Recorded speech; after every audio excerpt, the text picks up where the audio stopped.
Welcome to Florida Gators Live 29.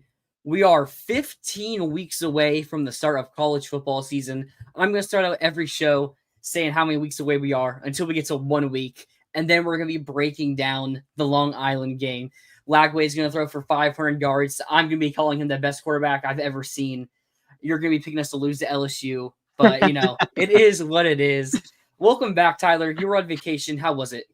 Oh, it was nice. It was nice to get some rest, kind of as we hit the end of football and basketball season, but ready to get back because we're not like you said, it's not too far away. We'll be back to football before we know it. Yeah, just under 100 days. What is it, 98, 99 days now?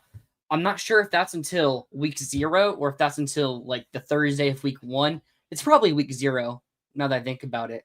But I'm so excited. Got a good game on week 0 too. I think Iowa State, Kansas State, and Dublin. Oh, okay. Yeah, I forgot that's week 0. That'll be fun. Yeah, so a conference matchup. I think that's going to be a very interesting game. But before we get into the show, I'd like to remind everybody, you become a member of Florida, the voice of college football, for only $2.99 a month. You can do higher tiers if you want to. You don't have to do anything if you don't want to. We would appreciate it. You'll get exclusive content.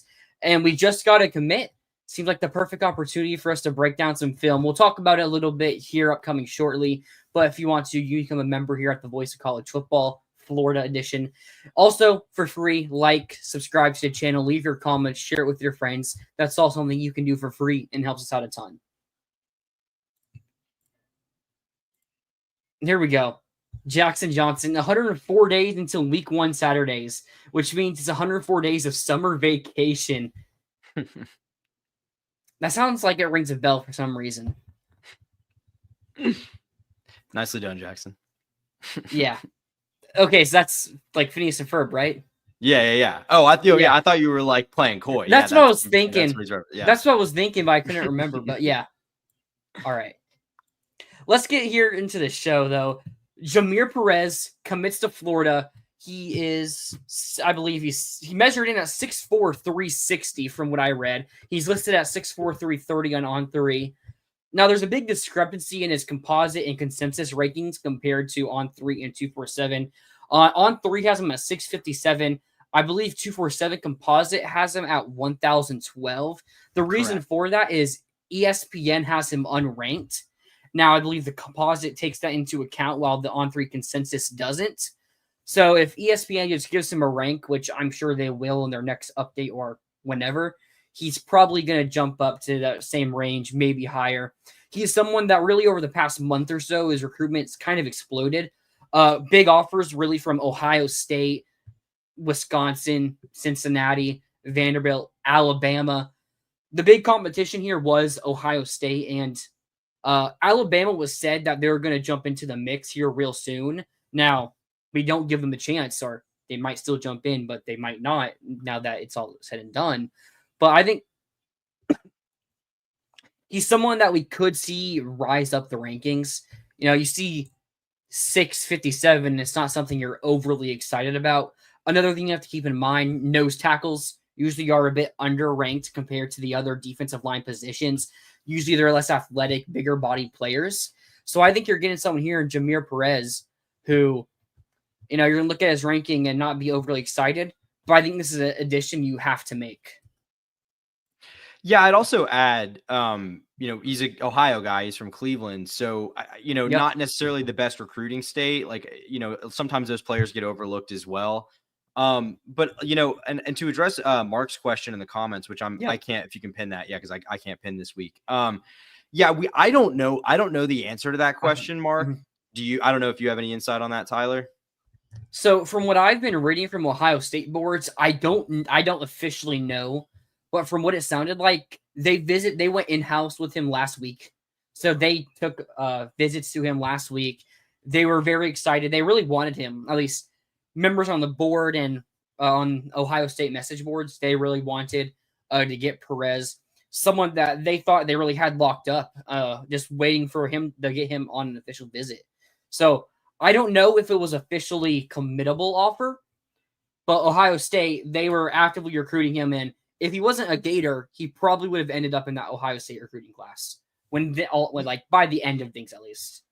Yeah, so I mean, a decent offer list, and if that was a real offer from Ohio State, I mean, beating out, a guy that Ohio State at least had interest in, for an Ohio kid, like that's pretty nice. I mean, even if ESPN ranks him and he rises in the composite, because it's hard to imagine, he's truly should be a outside the top 1,000 composite player. Still, sort of going Yep. to be a 3-star and kind of middle of the road one at that, but I will say this staff's hit rate on guys like that has been pretty solid. Their evals seem to be pretty good with some of these lower rated players. So like, I think it's a nice pickup. I mean, obviously it's not one that is going to be, a massive cause for celebration or anything, but nice to get a second player in the class, a non-quarterback in the class. And I mean, I think it's one of those pickups where if you can close with some of these higher rated guys that Florida's going after, and there's quite a few of them, as we'll get into later in the show, I think it's a perfectly fine take. But just obviously more work to be done. To show you guys like how new this guy is on the scene, he wasn't even ranked until April 24th of this year. So it's not like he's just been sitting and just like finally blew up. He just last month, and not even a month ago, got ranked. So he's someone that really has a lot of room to grow. Last year, we saw it with a guy like Joseph Mbachu, who I believe when we first offered also wasn't ranked. So they have a good eye for talent. You can tell from this staff, someone that could really jump up jump up the rankings, and hopefully prove to be a valuable commit to us.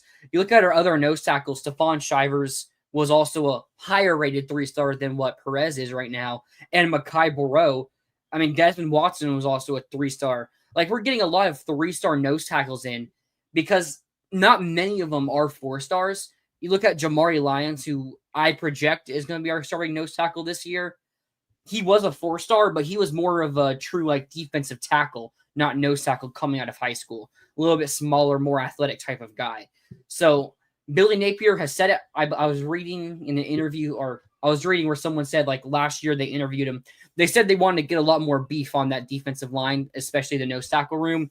And this is exactly what they're doing here with the guy that's 360 pounds. Yeah, I mean, that's really great size to work with right out of the box. And it's like, I mean, is he a guy that's going to be like an instant impact? I would say probably not, but I think a pretty, nice project player there. And yeah, I think, talking about the DTs, Mark, like, I mean, yeah, obviously it's a position that Florida's recruiting pretty heavily. So, like I do give, there's things I'm critical of this staff about, but I think I will give them some credence and benefit of the doubt when it's, when they go and take a guy they really like, even if it's not someone the recruiting services are particularly high on. Yeah, there's also a difference here because this guy is being projected to play nose tackle. When you look at Volin Stone, Vodney Cleveland, Kendall Gervil, those guys are more defensive tackles. Drellin McCoy, like an F or an edge rusher. So none of those guys are true nose tackles like Jameer Perez is. But yeah, I mean, they must really like him for the fact that they just offered him and he's already committed. So it's not someone they offered that. So if they miss on a couple prospects, he's the top nose tackle. He must be one of the top nose tackles on our boards. On our board. Yeah, I have to look a little bit more into that to figure out what other guys are going after at that position. But given that he's already committed and that he had the green light right away, I'd assume he was pretty high up there. Yeah, no doubt. I was watching some of this guy's film. I mean, when you have someone of his size, they're just going to bully a lot of high school talent. I mean, a lot of high school players. So it's not too much you can take away from that. But one thing I really noticed was his patience. He wasn't rushing a lot of plays and making mistakes. Like, he was being patient. He was waiting for the running backs to come towards him. He wasn't trying to overdiagnose the play and causing a bigger gain instead of where he would have tackled them or got that TFL. I think Perez, someone that can be very coachable. You got to see what happens with his size. 6'4", 360, that's probably about around where you want him for a nose tackle, maybe a bit more muscular. Because from what I saw, he's a little bit of weight you don't want on him. But, you can get here to college and, they can work around there how they want to. Yeah, I mean, that's why you don't see a lot of these guys in the trenches, like particularly, interior offensive linemen, interior defensive linemen, see the field early because a lot of them do kind of deal with that. They come in, they're big, but it's not necessarily all the kind of weight that you want to see. So they kind of need a year to kind of condition and then muscle up. So I mean, that's kind of why I said earlier he's probably more of a project guy. But again, there's nothing wrong with taking those guys as long as you fill other more immediate needs elsewhere in the class, which, hopefully they're going to do in the coming weeks. As this was the first weekend of official visits. They've got stacked visitor lists for the next month and a half, basically. So, a lot of opportunities to do that. But I think in the meantime, this is a good start and nice to kind of get him while he was, was it probably not while he was on campus. I guess he's probably gone by now, but after a weekend visit. He would have been either just leaving when he committed or still on campus.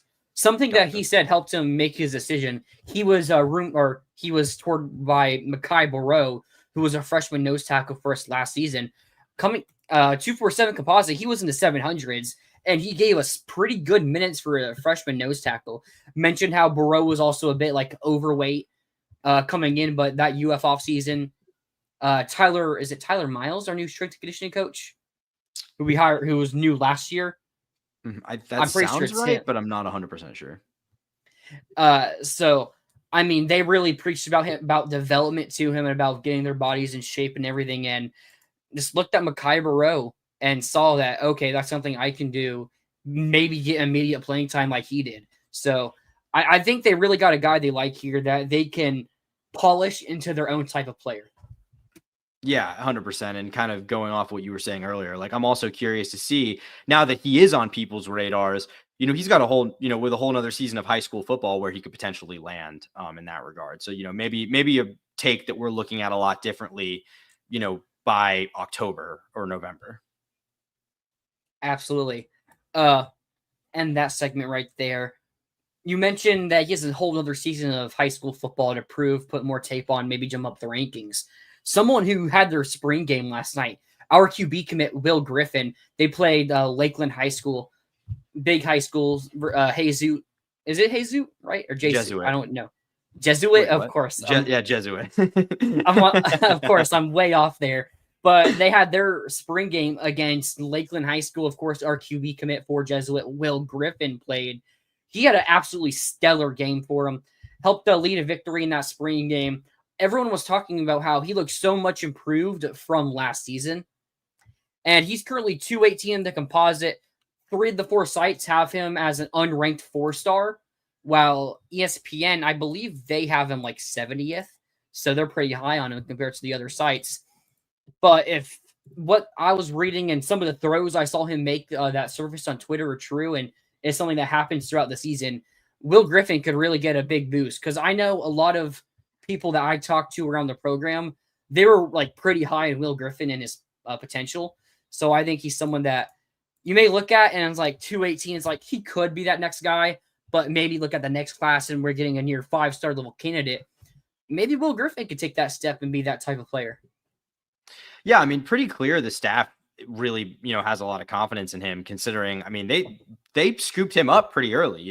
They kind of went after him and got that commitment like early on in the process. So, wasn't a, we'll wait and see if we strike out on some bigger name. I mean, I'm sure they went after some bigger names, but they were pretty quick to take him in this class. So, and he stuck around to this point. So obviously a guy that they, believe will develop. I mean, I'm curious to see. I mean, it's just something we see so often with these guys where, because they're all still growing, they're still developing. And then, they get to their senior year and they start, attending more of the camps, more of the, events that get them notoriety, and they go out on the field, in high school, and they are able to boost their stock quite a bit. So I think both the commits in this class are guys that you could pretty easily see doing that.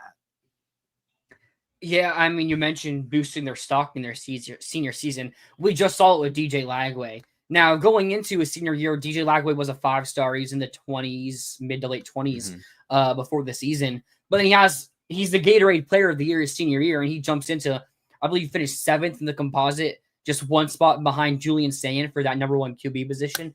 So he went from a 5-star to a top 10 player, which that's a big gap. It's only a 15, 20 player gap there. But when you look at the level of player you're passing, Will Griffin, he could go from 218 to like 150, and that's probably a shorter gap than what DJ Lagway took. So I think there's room for Will Griffin to really rise up the rankings, and I'd love to see it, for a kid that really wanted to commit to UF. Yeah, and it's stuck around to this point. I mean, I think like, Mhm. long commitments are becoming a little bit more rare just because, you Mhm. see guys commit that early, but the fact of the matter is that doesn't mean that the recruitment stops. And, in today's day and age, there's financial inducements and all those kinds of things. So I'd say it's pretty telling kind of on both fronts that Florida secured him early on and that he's stuck around for this long. Oh, okay. Yep. So I was reading something about Jameer Perez from the Ohio State boards. Yeah, I mean, it's just a lot of people talking about how Ohio State, they've been keeping an eye on him for years, and now he's really developed into his own, and they like the Buckeyes' chances. So it's not even the fact that he was someone Ohio State was waiting on. I mean, Ohio State's been talking to him for years. So Mhm. they've known about him, yet Florida on just one visit was able to go and snag him up. That's really impressive there. And that's something, we need to see more because, and we'll get into it later with the visits here or this weekend, but there's some big names there that Florida kind of has some ground to make Yep. up for with. So it's nice to see that they have the ability to do that, albeit with a lower rated player. But I think, this staff is going to have to close because a lot of these guys' visit lists are pretty impressive. Oh yeah. Yeah, you gotta start somewhere. That's where Yeah. really it all starts. All right, here. You can catch Florida, the voice of college football, live on your favorite audio platforms: Apple Music, Spotify, Amazon Music, any of those places. I'll share the link for Spotify because I know that's where I listen to music. If you're just trying to go to sleep and you like listening to a podcast, or if you're driving, riding your car, either one, and you can't play the video, just listen to us on those platforms. We really appreciate it the same as if you listen to us on YouTube. All right, let's get here into the post-spring position breakdown. We've done QB, running back, and tight end, or well, I did tight end by myself, but we have wide receivers now. This is a very fun position. I know heading out of the 2024 season, we had a bit of worry about the wide receiver room. We knew we were going to go into the transfer portal and get at least one, maybe two, maybe even three prospects, three players out of it. But we only go and get one. So J. Michael Sturdivant, a guy who was coming off his worst career year. Now there were some injuries and big offensive woes at UCLA. But now that we're past the spring cycle, it really seems like people are starting to buy low on this wide receiver room that Florida has here. And it's something I'm very excited to talk about because we have elite talent out of high school on this roster, but you also have some kind of sneaky players that could have really good years. I think we'll start off with the guy that we all project to start, wide receiver one, J. Michael Sturdivant, transferring over from UCLA. He had a down year last year, but he's someone that the NFL really kept an eye out on. We were seeing him getting fourth round grades, which for someone with so little production the year before, you don't see too often. It just shows the potential that Sturdivant has. He has that size, he has speed that you want out of a wide receiver one. And I think you look at Billy Gonzalez and his development here at UF. Go look at Elijah Badger, Chimere Dike, Ricky Pearsall. These were guys that we got out of the portal. Some better production, some better production than others. But he gets those guys over here, turns them into NFL wide receivers, and ended up being really good here for UF. So I think you can get that out of J. Michael Sturdivant. Yeah, I mean, it's hard to argue with Billy Gonzalez's portal track record. It's been very solid for a long time now.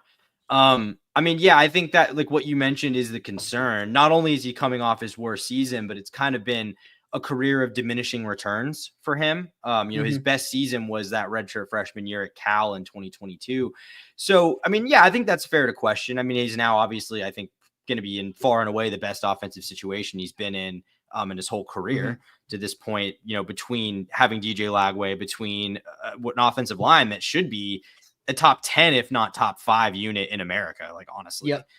And then I think a receiving core, and we'll talk about the other guys, but like that can help him out and keep him from kind of being the sole target who kind of gets locked down and zeroed in on. I think it's hard not to like the potential with him. I think especially with a guy like DJ Lagway and what he brings to the table, like, and with his size, and the fact that DJ likes to look down the field, I think he could be a really productive receiver for the Gators this year and a major big play target. Because I think, some of the other guys you look at, especially with like Aiden Mizell, Trey Wilson, it's kind of a little bit more specialized in terms of what their role can be. I kind of feel like Sturdivant is maybe the most versatile and kind of the most true wide receiver one on this team. Yeah, Russ Callaway recently spoke out and was saying that J. Michael Sturdivant is better than we thought, and they already thought he was really good. He was the receiver they took, but he's really been impressing, especially in the spring. And they said he's come back with some very good work ethic compared to him to Ricky Pearsall. So I think it's someone they're very excited to have, and someone we should be excited, as you mentioned, how he can fit in with DJ Lagway and how Lagway likes to go deep. So have that fast and tall receiver downfield, I think will be really good for him. The next receiver we'll talk about, I think, because the first two guys we're going to talk about were like pretty set in stone. They're going to start. Trey Wilson, coming off a season of injury. We didn't see too much of him last year in his sophomore season, but a lot of it is looking back at his freshman season and seeing how much of a playmaker he really was. Giving him the ball out the backfield, running sweeps, some slants, screen plays. You give him the ball, he's going to make a big play out of it, go for 10, 20 yards there. What we were hoping to see is his development as a wide receiver, his route running and his hands, and see what he can do there. There were some recent photos of his body. He's really worked on it. It's become kind of jacked, and it's something that we should really be excited for going into next season. But how will that affect him being a true wide receiver? I think is the true question we all are wondering. Yeah, I mean, obviously the number one question for Trey is his health. It's kind of been an issue, and especially because I think when he was at his best in this offense, he was getting a lot of touches. Maybe not the highest efficiency because of the usage, like you said, but he was a real focal point of the offense, and that kind of was taking its toll. So I think that's a major question coming into this year. I mean, I don't know if this is like a one-to-one comparison, but I think what Florida's looking to see from him this year is kind of similar to the step that Kadarius Toney took in 2020. Whereas you have this guy who's really talented, really athletic, and can make plays. Can he take that next step, like you said, as a true receiver? Can he become a route runner? Can he become a consistent downfield target? Kadarius Toney was able to do that. I think there's a good chance. I mean, I think Trey, in terms of the fundamentals, is a lot more sound than Kadarius Toney was, before he made that leap in 2020. So I don't think it's a stretch to say he can do that. I think he probably will, especially with DJ Lagway at quarterback. I think the question for him, and this is kind of the case for a couple guys on this team, but I think no one doubts his ability. It's more, can he stay healthy? And if he does, I think at the very least, he will be a useful player in this offense just because of that versatility. I mean, absolutely. You bring up Kadarius Toney, and it's like Kadarius Toney with the ball in his hand might be one of the most amazing things I witnessed as a Florida Gator fan. I mean, his elusiveness was just out of this world. So comparing it to Trey and that step that he took in 2020, I think that's a perfect thing to compare it to. But I'm really excited to see it because with the ball, he's so special. He has that speed, and I'm excited to see how it works in his offense next year. Hopefully he can stay healthy. I'm going to ask you, who do you think that third starting wide receiver is? Because there's a bunch of different players you can go through. I think there's one name everyone wants it to be. Yeah. Is that what you're going to go with? No, I would say if you ask me, what does it look like, against FSU, assuming people are healthy, then maybe I'm not going to say Dallas Wilson's a starter right out of the box here. I think I would probably go with Mizell. It kind of seems like he's I feel like if it's not Mizell, that makes me question where he's at in his development. Because this, to me, should be his time to step into that role. And I think we've seen enough flashes that it's hard to imagine it's not him. I mean, there's guys like Khalil Jackson, obviously a veteran and a reliable player. I don't think he presents the upside that someone like Mizell or, obviously someone like Dallas Wilson does. Yeah, if it's Khalil Jackson, for those first two games, it's not really going to affect the outcome, but it would be really devastating to see it. I think it's pretty possible. I think it's fairly possible. It's not my pick, but I think there's a good chance it happens. I hate that I'm not saying you're wrong because of some of the other players we have. I don't think if Dallas Wilson's starting over Aiden Mizell, that's a knock on Aiden Mizell. because I think Dallas Wilson is just that good of a receiving threat. Has that 6'3" size. We saw it in the spring game.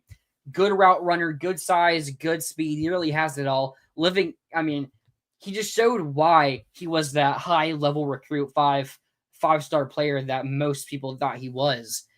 I mean, I wouldn't be upset if it's Aiden Mizell, because him with the ball, it's like very quick, good at breaking tackles. I think his biggest issue has been his size. He's smaller, more frequent or possible injuries arise from that situation, which is why he didn't get as much playing time last year. I wouldn't be upset if Mizell is starting, but man, I really would love to see it be Dallas Wilson. Yeah, I mean, I think there's a good chance you see that. I mean, I think what's interesting to me is I think a lot of the things I said about Sturdivant kind of hold true for Dallas Wilson. Like, it's hard for me to imagine that Dallas Wilson doesn't play a significant role on this team just because Absolutely. of the way DJ Lagway plays football. I mean, we know he's looking, like I said, he's looking to make that big play. Like, that's his first instinct. That's where his eyes go first. And, even if Dallas is rough around the edges, maybe not the most polished route runner, maybe has, I don't know, like, typical freshman things, getting confused on plays. But at the end of the day, that skill set, I think, is going to translate even in the SEC on day one. And it's hard not to imagine, that he couldn't pretty easily become potentially the biggest deep play target on this team. Because I think when you look at him, and I don't mean this to throw shade at Sturdivant, but I think he's kind of fits that niche, but with a much higher ceiling. So if he's already ready to push for that, then I think, maybe he eclipses, both guys like Sturdivant and Aiden Mizell. Maybe he's up there, higher on the team in targets, like maybe first or second on the team. I probably wouldn't guess that, but if you told me he finished third on the team in targets, I think that's pretty believable. Yeah, absolutely. I mean, the thing is, we've talked about these 4 wide receivers, but there's still a lot more players on this team that we really like as players. I think the next guy that comes to mind, also 5-star wide receiver, Vernell Brown, true freshman. I see him back. I mean, the slot receiver, we have a bunch of slots because you're going to have Trey Wilson starting. And then to back him up, it's a battle between Vernell Brown and Tank Hawkins. I could see Vernell Brown playing a bit outside compared to Tank, who probably has to stay inside the slot with his size. But, I mean, you have a battle for that position. If Trey Wilson does get hurt, then you're going to see you're going to have to see one of those guys step up, which, based on his history, it's pretty likely he's going to miss a game or two. And you look at early in the season, we're playing cupcake opponents, we're going to rest him more than you would in other games. So, what I'm trying to get at here is, I don't think at the end of the season, you're going to look at this roster and you're going to be like, oh my God, that 1 or 2 players went for nearly 1,000 yards, had elite productive seasons. Because I think you're going to look at it and you're like, okay, wide receiver 1, 700 yards. Wide receiver 2, 600 yards. Wide receiver 3, 550. Wide receiver 4, 500. Wide receiver 5, 500. I think the way they love to rotate talent, you see it a lot on defense. I think you're going to see it a lot in this wide receiver room now that they have all this talent. And with DJ Lagway at QB and a great offensive line to protect him, I think you're going to see a lot of wide receivers get a lot of touches or a good amount of touches. And it's going to really, right here. Mark just said it. It reminds me of the 2019 wide receiver room where you had Van Jefferson, Tyree Cleveland, Kadarius Toney, Josh Hammond, Freddie Swain, Trayvon Grimes. I mean, that's 6 wide receivers who in a year could be number 1 wide receivers for a Florida team. So I think you're going to have so many players that you have to put on the field because they're so talented that it's going to eat up a lot of carries. And you could be talking about a difference of 5 catches or 30 yards, the difference between like wide receiver 5 and wide receiver 3. So I'm just excited to see this room and hopeful that they run more packages that allow us to show off that talent. Yeah, I like that 2019 comp. The only real difference, which kind of leads me to the next point I was going to make, is that was a 2019 team that, first of all, Dan Mullen wanted to pass the ball. Second of all, that team could not run the ball really like very well at all. With that offensive line, it wasn't particularly successful. So you kind of saw the necessity for that. I wonder, given Billy Napier's tendencies and just the fact that, this is a really good running back room and a fantastic offensive line. And you kind of know that's how Billy wants to win ideally. So I do wonder, I think this could be a really effective passing game. I'm not sure I'm convinced it's going to be a prolific one. in spite of DJ Lagway's abilities. I mean, I think that part of that depends on how big of a leap he's taken this offseason, Lagway, because I mean, I think obviously if he's already a top 5 quarterback in the country, then, you know, maybe you got to shift the philosophy a little bit to take advantage of that. But so, yeah, I kind of agree with you. I'm not sure there's gonna be like one guy that emerges to be like a 1,000-yard plus receiver from this group. Going back to Vernell Brown, like you mentioned, like I think he's really intriguing. I'm not sure. I think he's gonna have a major impact this season. I'm not saying like I don't think he's gonna redshirt or anything like that. I think he'll have his moments, have his plays. I think what you said is pretty key. Where if something were to happen to Trey, as you know, we hope it doesn't. Like, yeah, that would probably be his time to shine. And I think you'd see him kind of immediately step into a role there. So, you know, role of some kind at least. So I think that's kind of where he's at this year. Like, I would be kind of surprised if he breaks through into being like a guy that's getting, you know, four plus targets a game in the way that I think that could pretty easily happen for Dallas Wilson.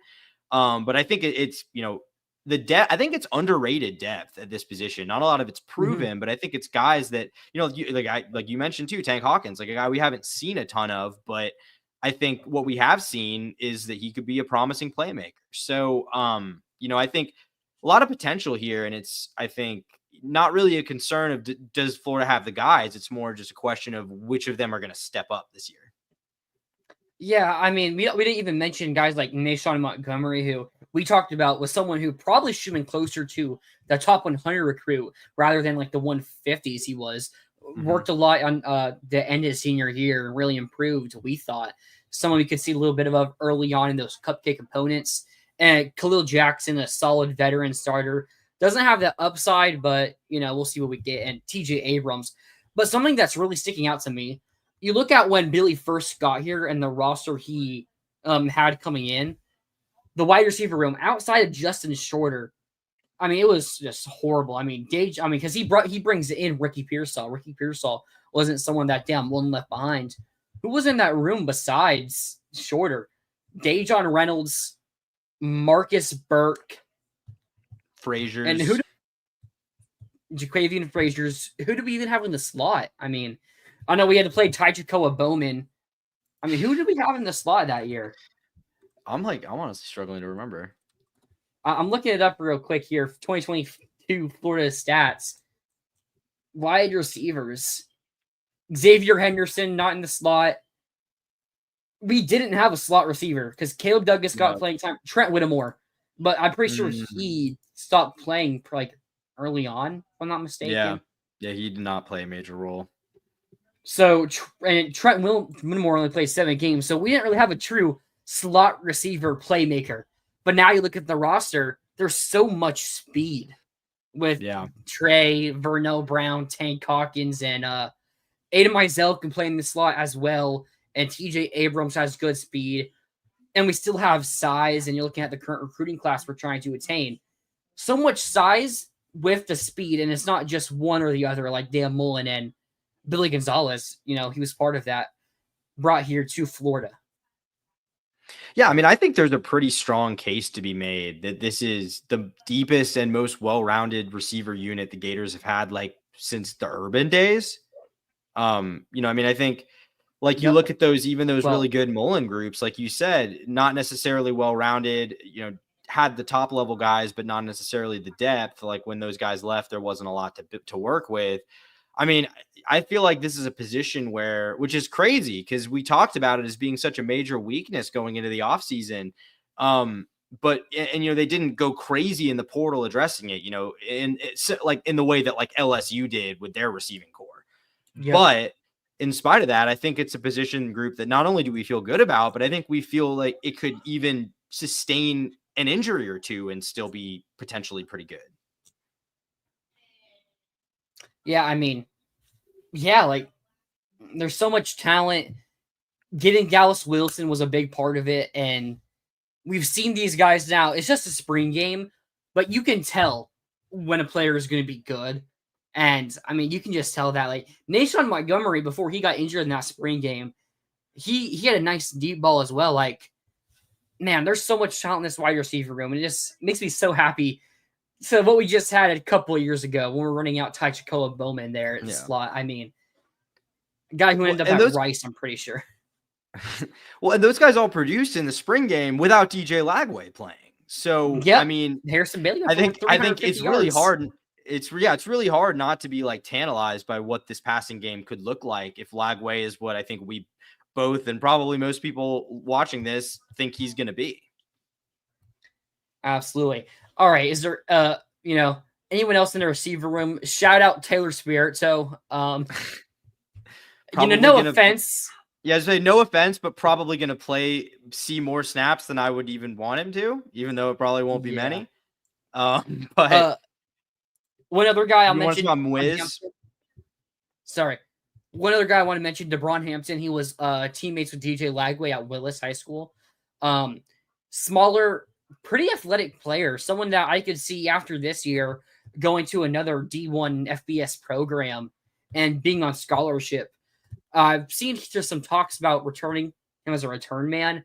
I mean, I liked what I saw from him, but we have too much talent to be putting a walk-on at returner, like unless he really is that special. But, I hope he can go to another program and be someone that's a really good player for him. Yeah. You have anything else you want to say about the receiver room, or you think you got it all? I would just add the fourth true freshman was Tunkara. I would say, interesting because of his size, was a 3-star guy, but one that, yeah, exactly. A 3-star guy, one that had a decent amount of recruiting interest and the Gators really wanted. I mean, I don't really think he'll play this year. I wouldn't be surprised if he redshirted this season. I think he's probably really only a guy you'd see, barring him just being way better than we're expecting. But I think he's probably a guy that, you're not going to really see barring some sort of injuries or something, but intriguing enough with his size and speed that I guess I wouldn't be shocked if he found a role, but I wouldn't really expect it. Yeah, it would be too early at this point. Yeah. No, we're just saying Spirito, with the talent, he shouldn't be getting as much playing time as he got last year. Yeah. Because even if you deal with injuries, there's the depth there that you haven't really had in quite a long time. I mean, I'd rather even see him as Sankara over Spirito. Yeah, I mean, 100%. And again, no disrespect to Spirito. He seems like a good team guy. But Florida in year 4 with Billy Napier should not be relying on Taylor Spirito for significant reps. Yep. All right. We'll be back right after this break. You can make a difference here at the Voice of College Football. Use the Amazon link.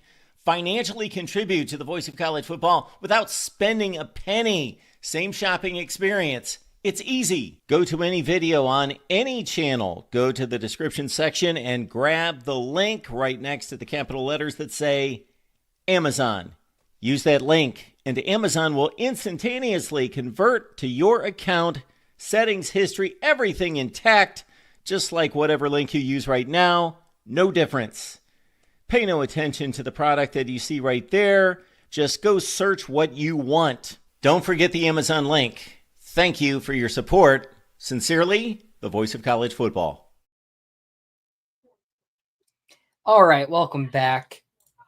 Last week, I gave you guys my top 10 players heading into the 2025 season. I'll read them off here. At 10, I had Dallas Wilson. Looking back, I had Dallas Wilson at 10. I had Pup Howard at 9. Trey Wilson at 8. Austin Barber at 7. Devin Moore at 6. I had a tie of Jaden Ball and Jacoby Jackson at 5. Tyreek Sapp 4. DJ Lagway 3. Jake Slaughter 2. And Caleb Banks 1. I didn't have J. Michael Sturdivant, but I had Trey Wilson and Dallas Wilson. And we just talked up J. Michael Sturdivant. It really just shows how good that receiver room can be. But I just listed off mine. Who do you have at number 10? I also have Dallas Wilson at number 10, actually. That was kind of my wild card pick. Kind of in spite of what I just said, I think Florida has other guys, and I don't know if he's going to get the I don't necessarily think Dallas is going to have the stats this year. I think he could have the memorable plays though. I could see him being a guy that makes some really big plays for this team, and that's kind of why I put him there, even over a couple other receivers. I don't have Sturdivant in my top 10, but. And I probably should, because I think if I'm going to have Dallas Wilson, because I think Sturdivant, if I had to bet, probably finishes with better numbers than Dallas Wilson. But it's hard to ignore the talent there. I think you also look. Oh, No, that was it. I think you also look at last season, all the freshman wide receivers that just went insane, like Jeremiah Smith, who, I mean, I think every Gator fan knew that Jeremiah Smith was going to have one of the best freshman seasons and be one of the best receivers in college football. I mean, I knew it. I bet you probably knew it as well. Like, #1 player in the country. Ryan Williams, Cam Coleman, Brian Wesco, like Nick Marsh. So many great freshman wide receivers. And now Dallas Wilson had that amazing spring game. It feels like there might be a little bit of pressure on him to actually have a really good season. Whether you look at that from a numbers-wise or from an impact-wise, could be the same thing, could not be, does make a difference. Yeah, I mean, I think that's totally fair. So moving on to number 9, this one was, I'll just say this now because I have kind of an honorable mention here. This was kind of a back and forth because I wanted to put Dallas Wilson at 10. I actually did not put Devin Moore in my top 10, which is kind of bold. You know, I think it's interesting with Devin Moore because, and I'll get into who I actually put it on in a second. I just want to say this real quick because I think Devin Moore, you know, we always talk about, well, it's just a question if he's healthy, because I think we've both seen enough to feel pretty good about where he's at. I just feel like we haven't necessarily gotten the sample size to know like whether he's a good player or like a dominant one when he's healthy. And I think obviously the health concerns too. So I've got a defensive player here. I've actually got George Gums, a guy that I think he was an honorable mention for me. Yeah. I mean, you know, like a lot of good players kind of up front on this defense. I'm not sure he's going to stand out among all of them. Thank you, Kenny. Yes, please hit that like button and subscribe. But I think, you know, Gums only had 5 sacks last year. I wouldn't be surprised if that number goes up quite a bit. I kind of see him as being this team's pretty clear primary pass rushing option. And I think he's got the versatility to kind of do more than that because we've seen him play decently well off the ball at times. Like he can do a decent amount of things for you. I think, and he just seems to be a guy that puts himself in position to make plays. And I think that's such a big trait for that role. So I've got him at number 9, and I think there's some projection going on there, but I really see him in his second season playing at the highest level in college football. I think he could really take a significant leap. Yeah, I think something about George Gums is, I mean, you say he's going to be like the primary pass rusher. I think Tyreek Sapp, who had 7 sacks last year, he's going to benefit from having a guy like Tyreek Sapp on the other side and Caleb Banks, who are guys that are like NFL level player or high level possible NFL level players. And teams are going to focus more on guarding them to protect their QB in the run game, that they might just forget a little bit about George Gums. I think Gums could have a really good statistical season while not being as good as a Sapp or Banks. Yeah, like I guess what I'm kind of getting at with that is I think Sapp is kind of a more versatile defensive lineman. Like Sapp can play against the run too. Whereas I think Gums, you're kind of gonna almost use him in a similar role to almost, I think, of how like LSU used Harold Perkins in his first year. Really? Like just send him and let him go. And that's kind of where I'm at with him. And that's why I think he's so exciting to me. I like it. Yeah. And then so at number 8, I've got Trey Wilson. I'll be honest, like I go back and forth on how productive a season I think Trey Wilson's poised to have. We both had Trey Wilson at 8. Yep. Yeah, there were a couple others similar. We were different. We had some major differences, but yeah, there was a couple others we had pretty similar. I think Trey, like I said, I go back and forth on whether I think Trey is going to have a huge statistically productive year just because of the other guys in the room, obviously his injury concerns. And I feel like Florida hasn't quite yet figured out how best to use him, but the talent is undeniable. And I think I'll ultimately defer to the fact that I have a lot of confidence in DJ Lagway, and I think they're going to find ways to use him. So if he's on the field, I think he will play as a top 10 player on this team. Like, you know, we talk about guys who maybe you see a little less of in the starting lineup. If someone like Dallas emerges, you know, maybe you see less Sturdivant, maybe you see less Mizell. I think there will be a role for Trey Wilson regardless if he's healthy. Yeah, I see that. I mean, so electric as a playmaker that you got to give him the ball.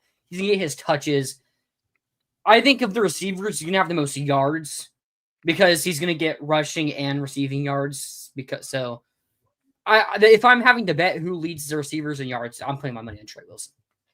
Yeah, I think that's probably a pretty safe bet, especially because we've seen, in spite of, I think, concerns about how he can develop as a full-on receiver, we've seen him be productive as a downfield threat. He's a guy that can get behind a secondary and make some plays. And now that you've got a guy in DJ Lagway with the arm to make those throws on a regular basis, I think he could pretty easily, you could pretty easily argue he could benefit from DJ Lagway being in there and healthy more than anyone else in this receiving core.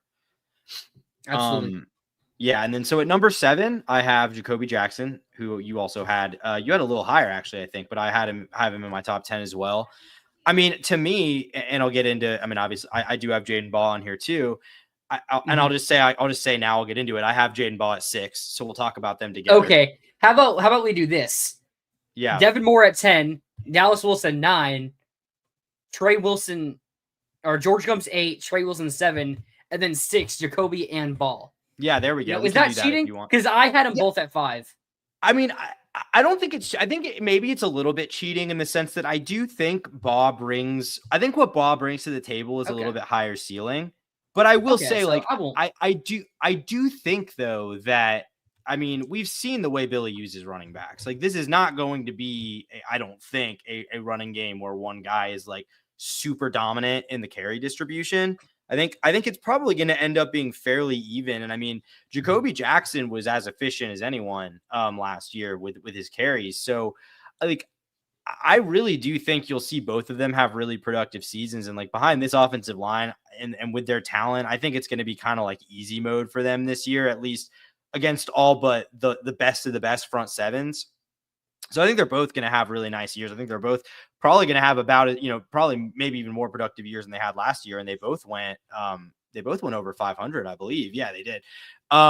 So, I think, you'll see at least one of them, I think, push for 1,000 this year. And the other, I don't think it'll be crazy far behind. So, I think I kind of do, even though I do think Baugh gives you the higher ceiling, and I would bet Baugh's the one that ends up with more carries and more yards. I think that you can kind of talk about them as a unit in the sense that they are going to both together spearhead this run game, which I think could be one of, if not the best in the SEC. Yeah, I think a little bit I saw from last season. I think I saw more consistency out of Jacoby Jackson. I think you saw more home run threat from Jaden Ball, which is why I agree Ball has that ceiling, has a higher ceiling. But I think last year and I think going to this year, I think they're going to be pretty equal from what they can do on a yards per carry. I think Ball's going to get more of the – no, they'll probably get about equal amount of red zone carries. Maybe even Treyon Webb or Katie Daniels steps in there. But, yeah, maybe I cheated a bit having them both together, but I wanted to get more players on my list. Yeah, and I'll put it this way. I think that you're going to see a more even split in terms of carries than you saw from Montrell and Trevor Etienne. I think this is going to be an even more 50-50 sort of endeavor this year. I really think it's going to be a system of who has the most, energy and who has the hot hand. And I think that could be either of them on any given day. And I think that's just a huge boon for the Gators overall. So, yeah, I think I could kind of see either way in terms of who gets the most production. I'd probably lean towards Baugh. But I think either way, they're both going to be really productive if they're playing for the entire season. Absolutely. All right, who do you have at number 5? Number 5, I got Austin Barber, who, I think we'll see continue to improve. I think emerged as one of the better tackles in the country this past season. I think a guy who could maybe be elite this year. I think time will tell on that one, but I think really reliable and kind of helming the blind side on an offensive line that I don't think has any glaring weaknesses. Maybe a couple question marks, but I don't know if there's really a point on this offensive line where I'm that looks like the weak link on the chain right there. So I think to me, Barber, as much as, probably all but one other player on this offensive line is going to be really key to what we're going to see this year. Yeah, I'm wondering who that top 4 is. There's 4 players missing that I had on my list in my top 4. So I wonder if we'll see them here. Yeah, there's a decent chance we will. Although I will tell you a little bit different order-wise. So at 4, I got Tyreek Sapp at number 4. Like you said, I mean, I think pretty clearly, the best, the best defensive end on this team, defensive end / Jack, or is it Jack F. the term they use? Oh, F. Okay, sorry. Gums will be at Jack. Oh, okay. Yeah. The terminology. That's more of a defensive end, I guess. Yeah. Well, I guess. No, I'm sorry. I'm like saying if you like the edge, defensive end / edge. Yeah, I got he's the best within that group. So, yeah, I mean, like you said, 7 sacks last year, productive guy, huge to get him back this year. A guy that like is getting a lot, like more NFL hype than I even realized. Has decent odds to be the first overall pick in the draft next year. I'm not sure I see him having that kind of season. He does. He's like has like the 8th best odds or something crazy like that. He's like there. I mean, maybe it's like 10th or something, but it's like way higher than you would expect. But unless things have changed, but I mean, so I think you'll see him take a big step this year, I would say. And I mean, I think we'll be a centerpiece of the front 7. I mean, I'll just go ahead and say I've got Caleb Banks at number 3. And while I have Banks higher because I think Banks is better relative to his position, I think Sapp, you could argue, will be the more like game-breaking, disruptive player. See, I had Banks at 1. So, I mean, someone I'm friends with who does scouting, he has Caleb Banks as a top 10 player in the 2026 draft. His disruption on the inside, I think, is going to be phenomenal. His run stuffing ability is going to be top tier. I think you're going to see a little bit more higher of a ceiling from Banks than Sapp, and Sapp has a really high ceiling as well, which just goes to show how good this D line can be. But yeah, so you said you have Banks at 3. Yeah, I do have Banks at 3. And I think to me, the thing with Banks, I mean, like, I totally agree. I think he's poised to have a great year, poised to be really a force inside, create havoc in a way that not many defensive tackles can. Can be a force in the run game. I think one question I have, and it's not really about him, but more about what's around him, is can someone emerge as a reliable nose? Because, whether it's Jamari Lyons, whether it's Mekhi Burrow or someone else like a Stephon Shivers or something like that, I don't know. But, I think whether teams can kind of focus on Caleb Banks, try to double team him, I think that is going to be the question. And if there's someone opposite him on the interior that takes that away, it's good night because he's that good. So, but I mean, regardless, like I don't have him in number 1, but I am really, really high on him. And I think you'd be pretty hard pressed to say he's not the most trustworthy player on this defense right now. Yeah, I'm interested to see who you're going to put at 2 and 1 because I don't think you're going to put Lagway at 1, but I feel like it's weird to put a center at 1. Yeah, so I actually went with my heart on this one and not what I probably should have. Yeah, I have Jake Slaughter at 2 and DJ Lagway at 1, and I'll even be honest, like that's probably wrong. Like I probably shouldn't do that. Jake Slaughter is relative to his position the best player on this team, and it's probably not even that close. I'm not sure there's even someone else who's close to as good relative to their position as Jake Slaughter is. I mean, a guy who likes could be. I mean, yeah, but I'm saying like Jake Slaughter is like the best center in the country. Like it's pretty indisputable. That's true. I'm not sure that's true for Banks. So even though he's definitely up there. I mean, Slaughter's a guy that's good enough. Like you could see him be like a 1st round center. Like that wouldn't absolutely stun me if that happened, which is very uncommon. He's that good. Obviously it's a center, so it's not going to be like the most impactful, but I also feel like that's a position where people really underrate how important it is to have a good one. And I think he's going to be really key, especially if this team is going to run as well as we expect it to between the tackles. That's going to be Jake Slaughter's going to be a big part of that. And obviously I went with DJ Lagway at 1. And again, maybe I'm suffering from the thing I've kind of warned against, which is putting too much on a young quarterback who's, while really impressive, still developing, still trying to get better.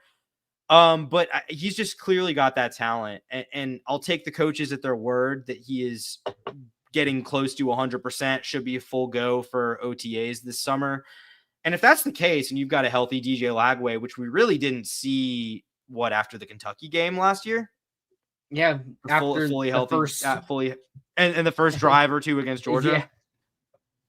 4 drives. Yes. Yeah. Okay. It was that. Oh, he really was on 4. Okay. Yeah. So, yeah, I mean, I just, we'll see what Billy's offense looks like. I mean, we've said he wants to run the ball, but I think he might have a quarterback so good that he doesn't really have a choice but to let him air it out, because with these receivers, this running back and an offensive line that should give you the time to let these plays develop, like this could be a really, really explosive passing offense. If the play design's there, which I'll be honest, I have my skepticism and my concerns about the play design in the passing game, but you've got the pieces to make it work if you've got it. So, that I've got DJ Lagway 1. I think regardless of whether we agree with him being 1 at the end of the season, I think he will emerge as one of the best quarterbacks in the country this year. And I mean, perhaps the best in the SEC. What am I rating? I genuinely don't know. We're not going to pin it. I don't know. All right. Yeah, but you have Lagway at 1. I can't blame you. Lagway has top 10 odds to win the Heisman. QB is just the most impactful position on the field. Mm-hmm. If we make the playoffs, everyone's going to be talking about DJ Lagway and then the other guys on defense and offense. So I can't blame you for having Lagway at 1. But and Slaughter at 2. I had Slaughter at 2 as well. I had Lagway at 3 because I was like, who are the actual best players? I think if we could have done a different list, most impactful players. Yeah. I think that's something that could have looked a lot different. Maybe have never mind. It'd be pretty similar, but Lagway probably could be at one of my impactful players on that list. But I mean, a lot of similarities. I'll break down our list here. So we both had Dallas Wilson at 10. You had George Gums at 9. I had Pup Howard. We both had Trey Wilson at 8. You had Jacoby Jackson 7. I had Austin Barber. You had Jaden Ball at 6. I had Devin Moore. I'm probably a bit too high. I mean, if Devin Moore stays healthy, he could be like right there after Tyreek Sapp and those 4 that we all clearly have separate compared to everyone else. Yeah. But, health's something you have to take into a factor.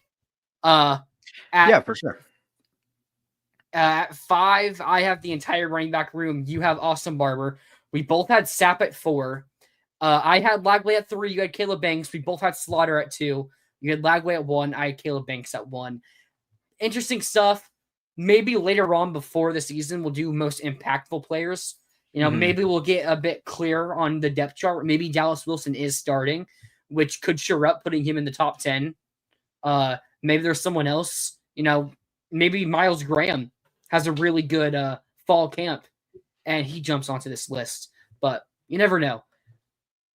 And I will say that's part of the reason I didn't include Pup in my top 10, even though I do really like Pup. I just kind of wonder if we're going to see another linebacker just kind of become a standout this year, just because of the talent Florida has there. Again, I think you have to take consideration stats versus like impact and stuff like that, because I think you're going to start Gums and Graham. Jaden Robinson is going to be like that 6th man in the linebacker room. Jaden Robinson would start for 99% of D1 football teams. I mean, including other SEC teams and high-level Big Ten teams. Like, Jaden Robinson's really good, and he's probably going to be coming off the bench for us. And you still have Aaron Childs. You have your freshman Ty Jackson as well, who Napier's really high on. So I can understand if you're worried about his stats, but I think as an actual player, Pup Howard's going to be a really good leader for us. And he's a really good player as well. So that's why I went and put him at 9. Yeah. Something I'd like to point out here. So Jaraylin McCoy, Gators target, visiting on the 30th to the 1st. He won MVP at one of the rivals camps. I'm not sure which one it was. And so did DQ Forkball linebacker that recently named Florida his leader. At the Atlanta camp, I know Forkball won the MVP at. Gators made graphics for him. That's pretty cool. I mean, That's hopefully cool. Players. I know McCoy. I had commented on it, actually. I mean, Jaraylin McCoy looks massive. I mean, he still has another senior season to play. I mean, I could see him replacing Tyreek Sapp. Like, Sapp was someone we saw looked really big coming out of high school. I see a lot of that in Jeraylen McCoy. Like, I'm so excited. Hopefully, he commits to us soon. But Forkball also, probably that name that's going to be replaced in Isaiah Williams. We hope for that linebacker room. And hey, maybe he'll jump up a little bit. He's a lower 4-star, but just won a camp. Although Jeraylen McCoy is really just a bump from 247 away from jumping into like the top 50 even. And he won a rivals camp, so I don't know how much 247 will look into that. Maybe he needs to camp out for wherever 247 does to get that bump. But I'm very excited for hopefully attaining these players. Yeah, and I mean, I would also just say, kind of on that note, a general rule of thumb at this point in the recruiting cycle is like to not get like too hung up on where a guy is rated specifically, because we just, like we said earlier, you can see so much movement still. These guys have a whole other season of high school football left to be played.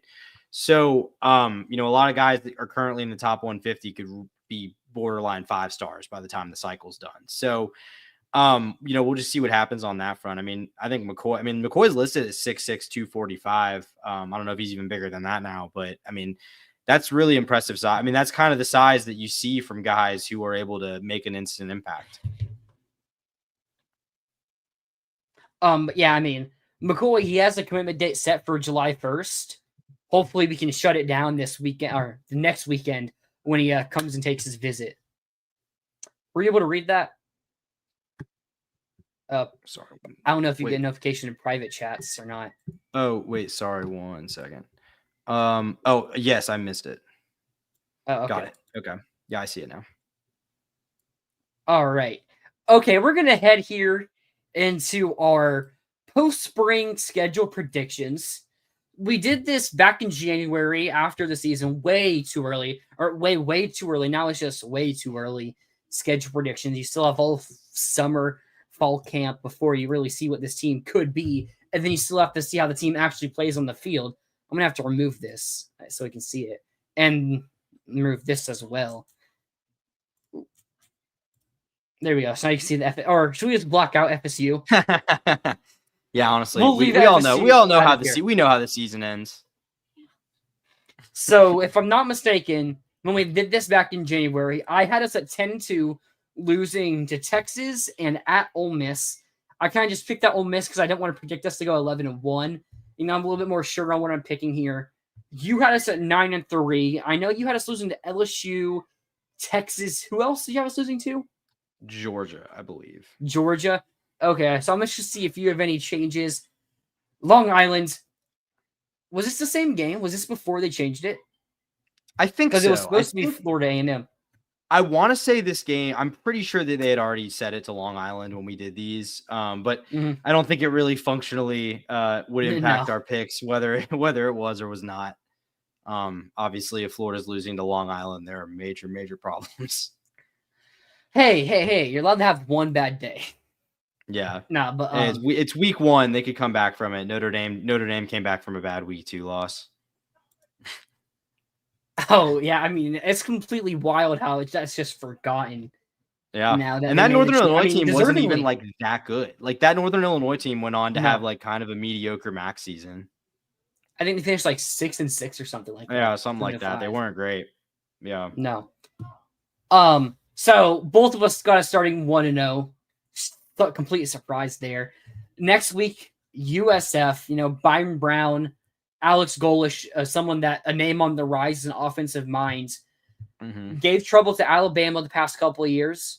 Maybe gave trouble a little bit to Miami in the first half of their game. For like a quarter and a half, yeah.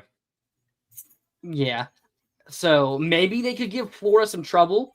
Interestingly enough, that game was at USF. Alabama went to USF and so did Miami. So I think USF goes to Miami this year. So as Florida did back in 21, 21, I think, right? Yeah, 21. Yep, 2021. You're right, because that's when AR did his first backflip. I remember that. I was at that right. game. Yeah. So a lot of teams go to USF. I mean, maybe it's because it's an NFL stadium they play in. Yeah. In-state rivalry type of thing, But I got the Gators here, not even close.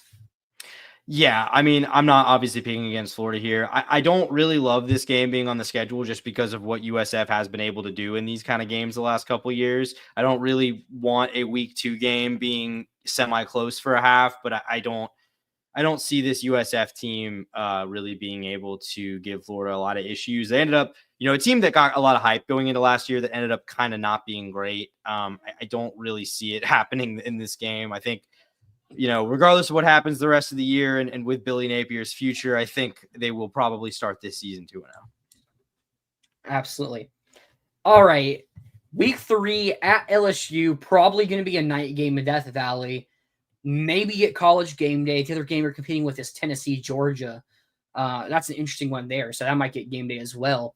But this is a tough one. You see, they have LSU as the number 6th ranked team in the country. A lot of new pieces for LSU from the transfer portal. You mentioned the receivers. They brought in Nick Anderson, Barian Brown. They bring in Jack Pyburn and Jakeem Jackson, 2 Florida defensive transfers. I think I have a big difference of opinion on LSU than a lot of people do. I think a lot of people are very high on Garrett Nussmeier. People think he's a really good QB, could be a first overall pick in the 2026 draft. And I'm not saying that's impossible. But what I think about LSU, when I look at their offense, they lose 4 of 5 starting offensive linemen. The one they returned, DJ Chester, was probably easily their worst offensive lineman last year. So that's not a huge return. They brought in a center in the portal as well that could beat him out for that job. So I think that LSU offensive line, in theory, has to get worse. Is just you lose a first-round pick and 3 other guys in the NFL. There's just no way it improves unless, Brian Kelly's a good coach and has good experience with offensive lines, but I just don't see it. That running game was atrocious last year. Maybe they tried to build a bit more on it, but the way this offense is going to live and die by Garrett Nussmeier. That's how I see it, and I just don't think Garrett Nussmeier is a Heisman level QB, which I think Garrett Nussmeier has to be for LSU to be a playoff favorite, a championship favorite, like a lot of people think they could be.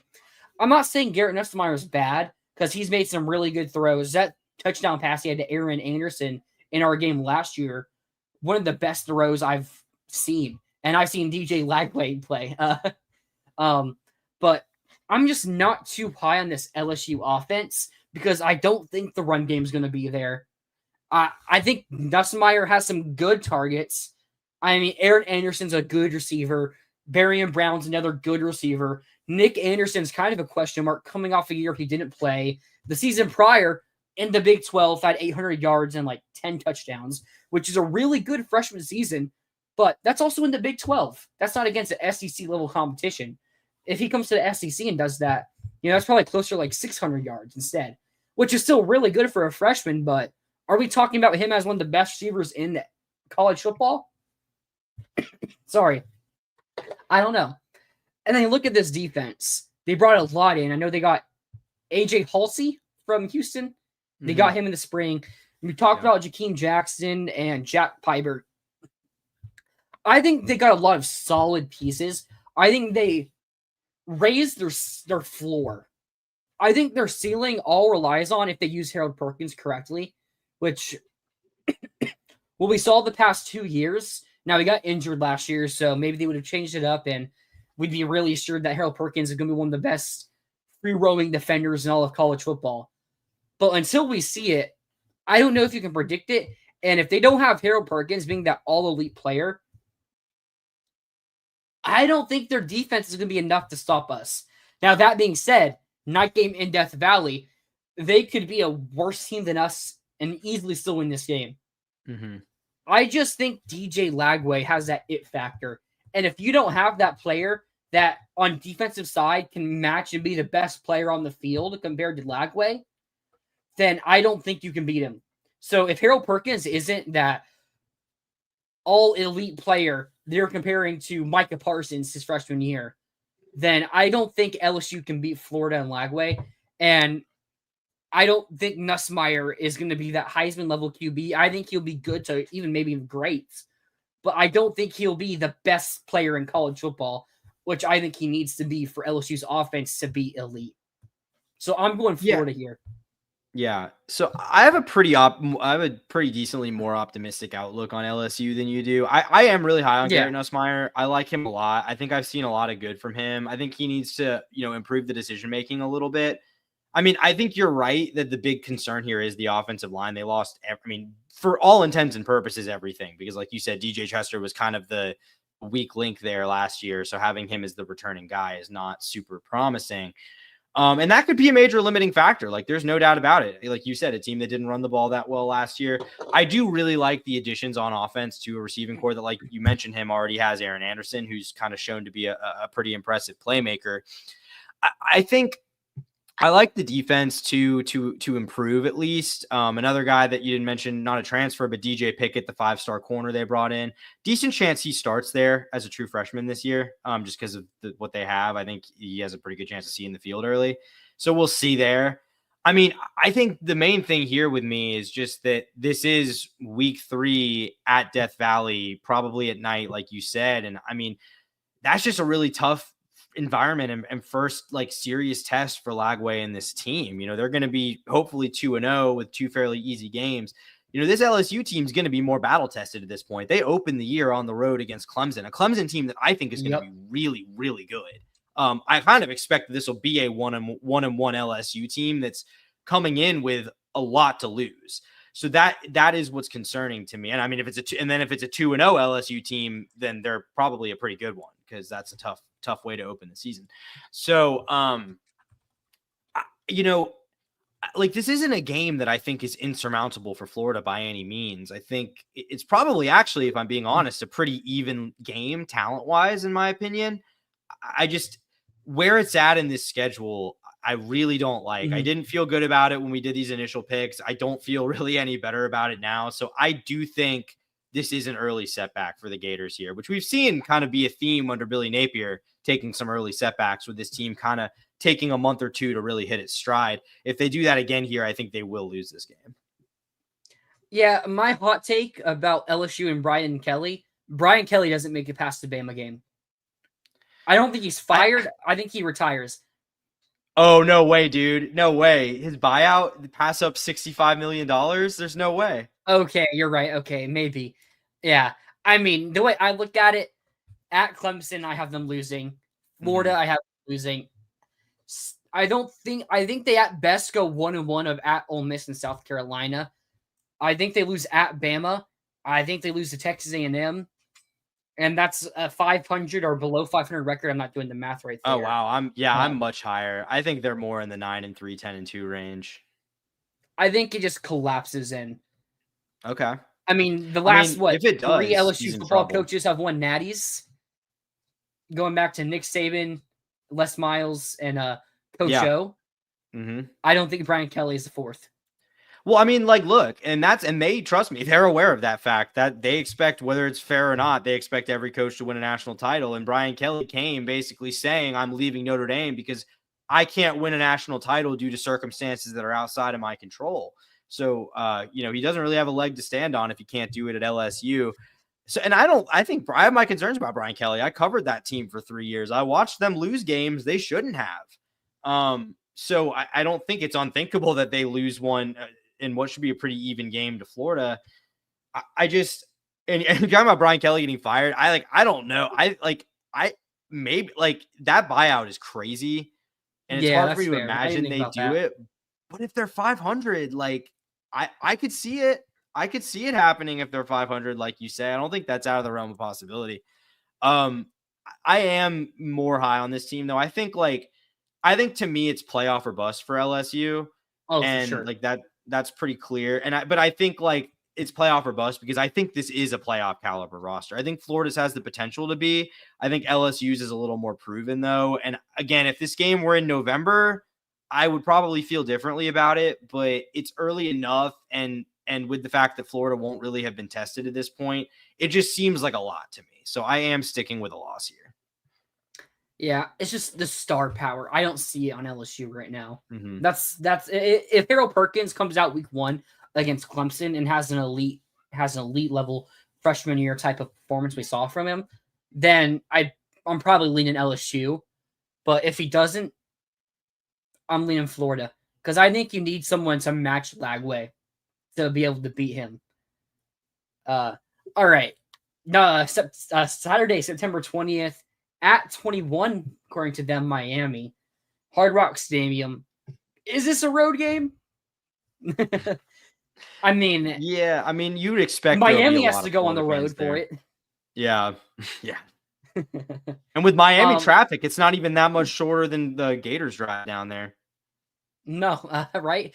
It's basically the drive I take to Gainesville for our games. For Miami to get to their own stadium. But revenge game, I think revenge is going to be a huge factor in this game. Like, just look what happened to last year, all the talk on social media. I think we might, if we lose to LSU, I hope we're going to come out in this game and just dominate. I worry about Miami. Carson Beck did not look that great last year. He gets that injury. He's throwing. Like, a lot of Miami fans were making fun of Lagway pointing to Lagway being injured. I mean, like, oh, Florida doesn't have their boy. They're going to be bad. Carson Beck was throwing later than DJ Lagway was, and Beck had a way more serious injury. Like, Lagway has already said he's going to be full-time throwing here in the coming weeks. Beck, I don't think that's going to be happening for another month or so. Mm-hmm. So, and I don't like the receiver core they have with it. They had to go and get 2 slot receivers, one from Cincinnati, one from BYU, no, like, out-of-this-world players. You know, they got JoJo Trader, right? Josiah Trader, I think his name is. 5-star receiver. Is it Malachi Tony, who was originally? Is that right? Let me pull up their depth chart. You might be. I'm just not sure, to be honest with you. I'm pretty sure he was like at Nebraska. No. Yeah, sorry. Malachi Tony's a freshman. Okay, freshman, another highly rated guy. They got CJ Daniels from LSU, who just did nothing for him last year. No, and a guy who was really a lot of expectations for him because he was a 1,000-yard receiver the year before at Liberty. So I'm pretty sure back-to-back 1,000-yard receivers. I think you're right, actually. I think you're right. Yeah, disappointing year. Especially everyone was very hyped with the expectations for Garrett Nussmeier, who, like, Nussmeier still had a good year, but it wasn't throwing the ball to CJ Daniels. So no. So I look at this QB, I look at the receiving room. It doesn't scream excellence or good to me. I look at their offensive line, though. Francis Mauigoa, someone that Florida tried to get, projected first-round pick. Inez Cooper, their right guard senior, really good for him. To go get James Brockemeyer, was originally at Bama. I think he went to TCU, and then now to Miami. So I don't know how good he'll be. We'll see how he translates. Senior at left tackle. Samson Okunalola, the backup at left tackle, someone that Gator fans should remember as well as a 5-star. Their offensive line should be really good. Probably the best in the ACC, one of the best in the country probably. They got some good running backs with Mark Fletcher or Jordan Lyle. They went and got South Dakota State transfer, I believe, and Chamar Brown, who was the all-freshman FCS player last year. So I think they'll have a good run game. Not defensively, though. No, it wasn't good last year. No pass game. Sorry, the defense. I think they'll have a good run game, but not passing game. Yeah. We should probably need to speed it up here a bit. We're going to spend 40 minutes here. Yeah, especially because we've already done this, and a lot of our picks are the same. But no, I mean, to talk about Miami real quick, like I think, to me, it's almost impossible for me to see this Miami team doing anything but taking a step back with everything they lost. I mean, even if Carson Beck is good, I don't think he'll be as exciting as Cam Ward was. They lost pretty much their entire receiving core. The defense already wasn't great, and I'm not really sure there's a lot of reason to believe it's going to be significantly better this year. I mean, I think it really depends on how much better Florida is, and your mileage may vary on that. But I don't think anyone would, in good faith, argue that they think that Miami game would have gone the same way if those two teams played in November. I'm not saying Florida necessarily wins, but I don't think they would have gotten embarrassed. I mean, and their defense just picked apart the way that Cam Ward was able to do in that first game. And I don't think Beck's capable of doing that.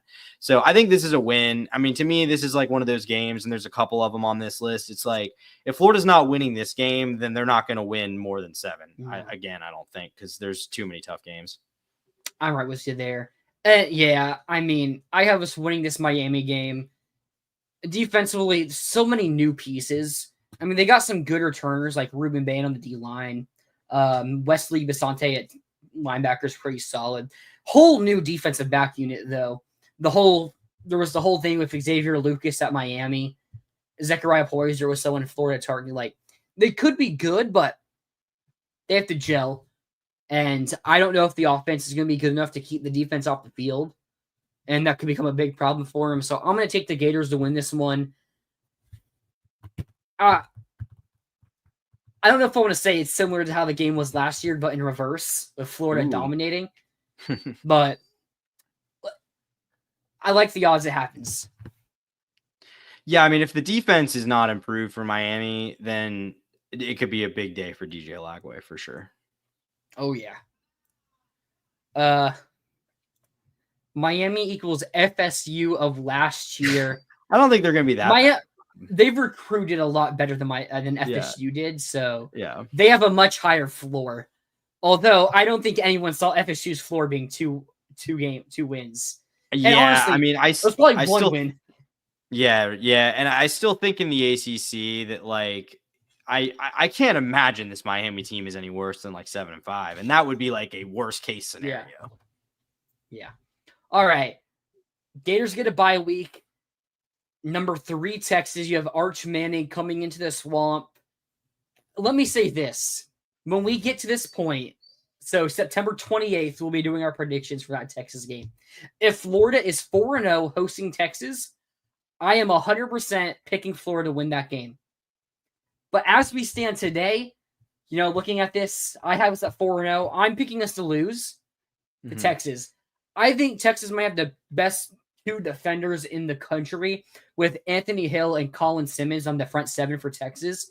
I am as high as you can be on any player in the country as I am on those 2 players.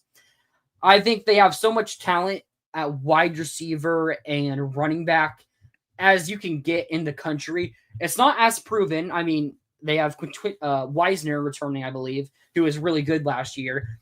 But Jarrett Gibson, or CJ Baxter, the projected starter, missed last year.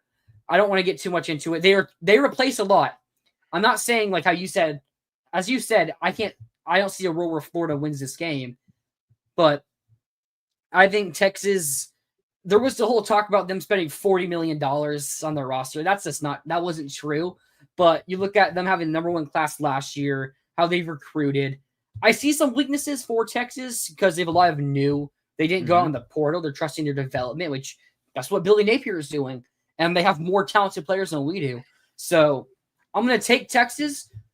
But if we're 4-0 at this point on Saturday or Sunday, September 28th, I'm taking the Gators to win. And that's all my life. Yeah, I did my preseason top 25 for my day job over on College Sports Wire, and I have Texas number 1 coming into the season.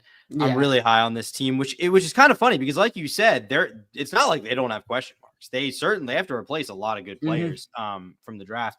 I just think, I think it's just a lot of just belief in Arch Manning. It's not even, because I never thought Arch Manning looked like a generational prospect to me, but I still think he's a good player. And I think with Ewers, the limitations Ewers had last year, it's hard for me to really see that as at worst a lateral move. I mean, I don't think it's like a downgrade by any means. And this is a team that went to the CFP semifinal last year. So yeah, I mean, to me, my thing here is it's just a bridge too far talent wise, in my opinion, to pick Florida here. Billy's won some nice games here, especially, those games at the end of last season, but never against a team that's this talented from just a blue chip ratio perspective. The way they're recruiting, the way they're portaling, I just think it's too much. And if Florida's 4-0, I still am not sure I'll pick them because I think everything I just said will still be true. But I think it would make me more confident. I will say, of the 3 games I picked us to lose, when I kind of reevaluated it for this go around, this was the one where my mind changed the least. Like I still pretty much feel the same way I did. I think even at home, it's a stretch to pick Florida here. And they'd have to just frankly be a better team than I expect to win this game. Yeah, I mean, we're both picking them to lose. I don't think it's as much of a stretch to pick us to win as you do, but I think the talent's going to be there for Texas, and I hope we play them close. I mean, I find it hard to see Lagway getting blown out in a game.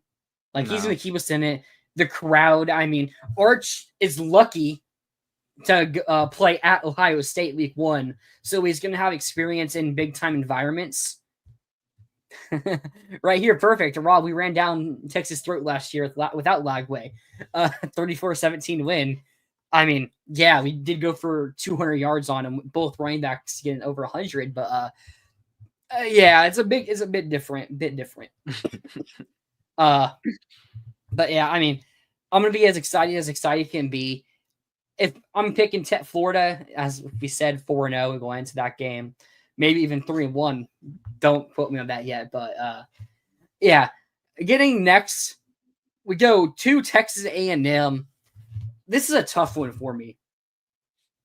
This is a home reunion for DJ Lagway. Grew up like 30 minutes away from College Station, Willis, Texas, only like 30 or 45 minutes away from College Station. So he's probably going to have a lot of family at this game.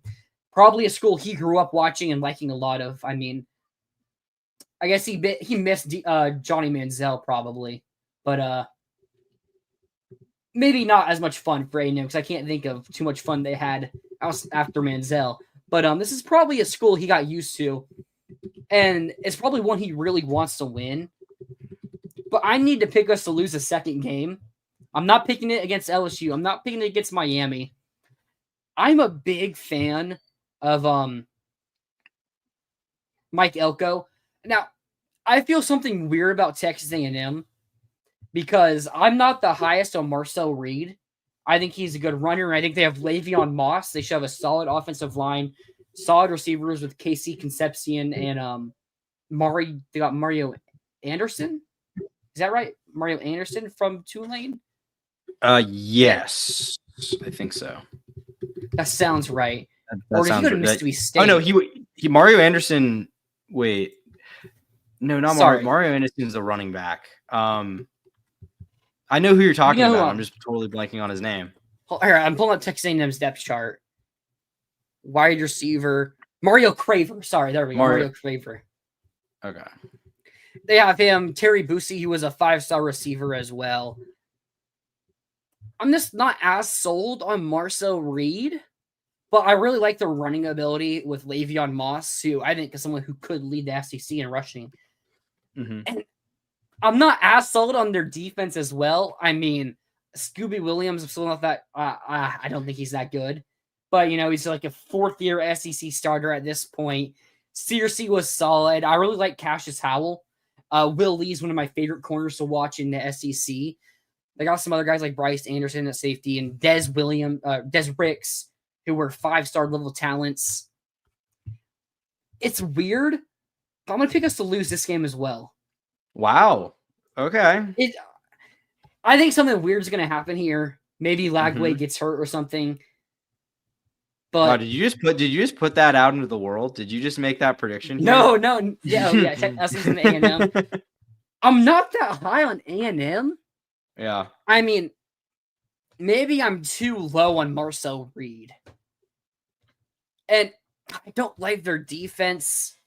Maybe Lagway is a bit too much overcome with emotions on his reunion. In his the homecoming's too much. Yeah. I think, like, honestly, so I'll just say, like, a lot of my game by game picks here didn't really change. What kind of more has changed is my attitude towards some of the games, like my confidence or my lack thereof. Like, this is one I would say I picked Florida to win this game back when we first did this. I actually say I'm more confident in that pick now.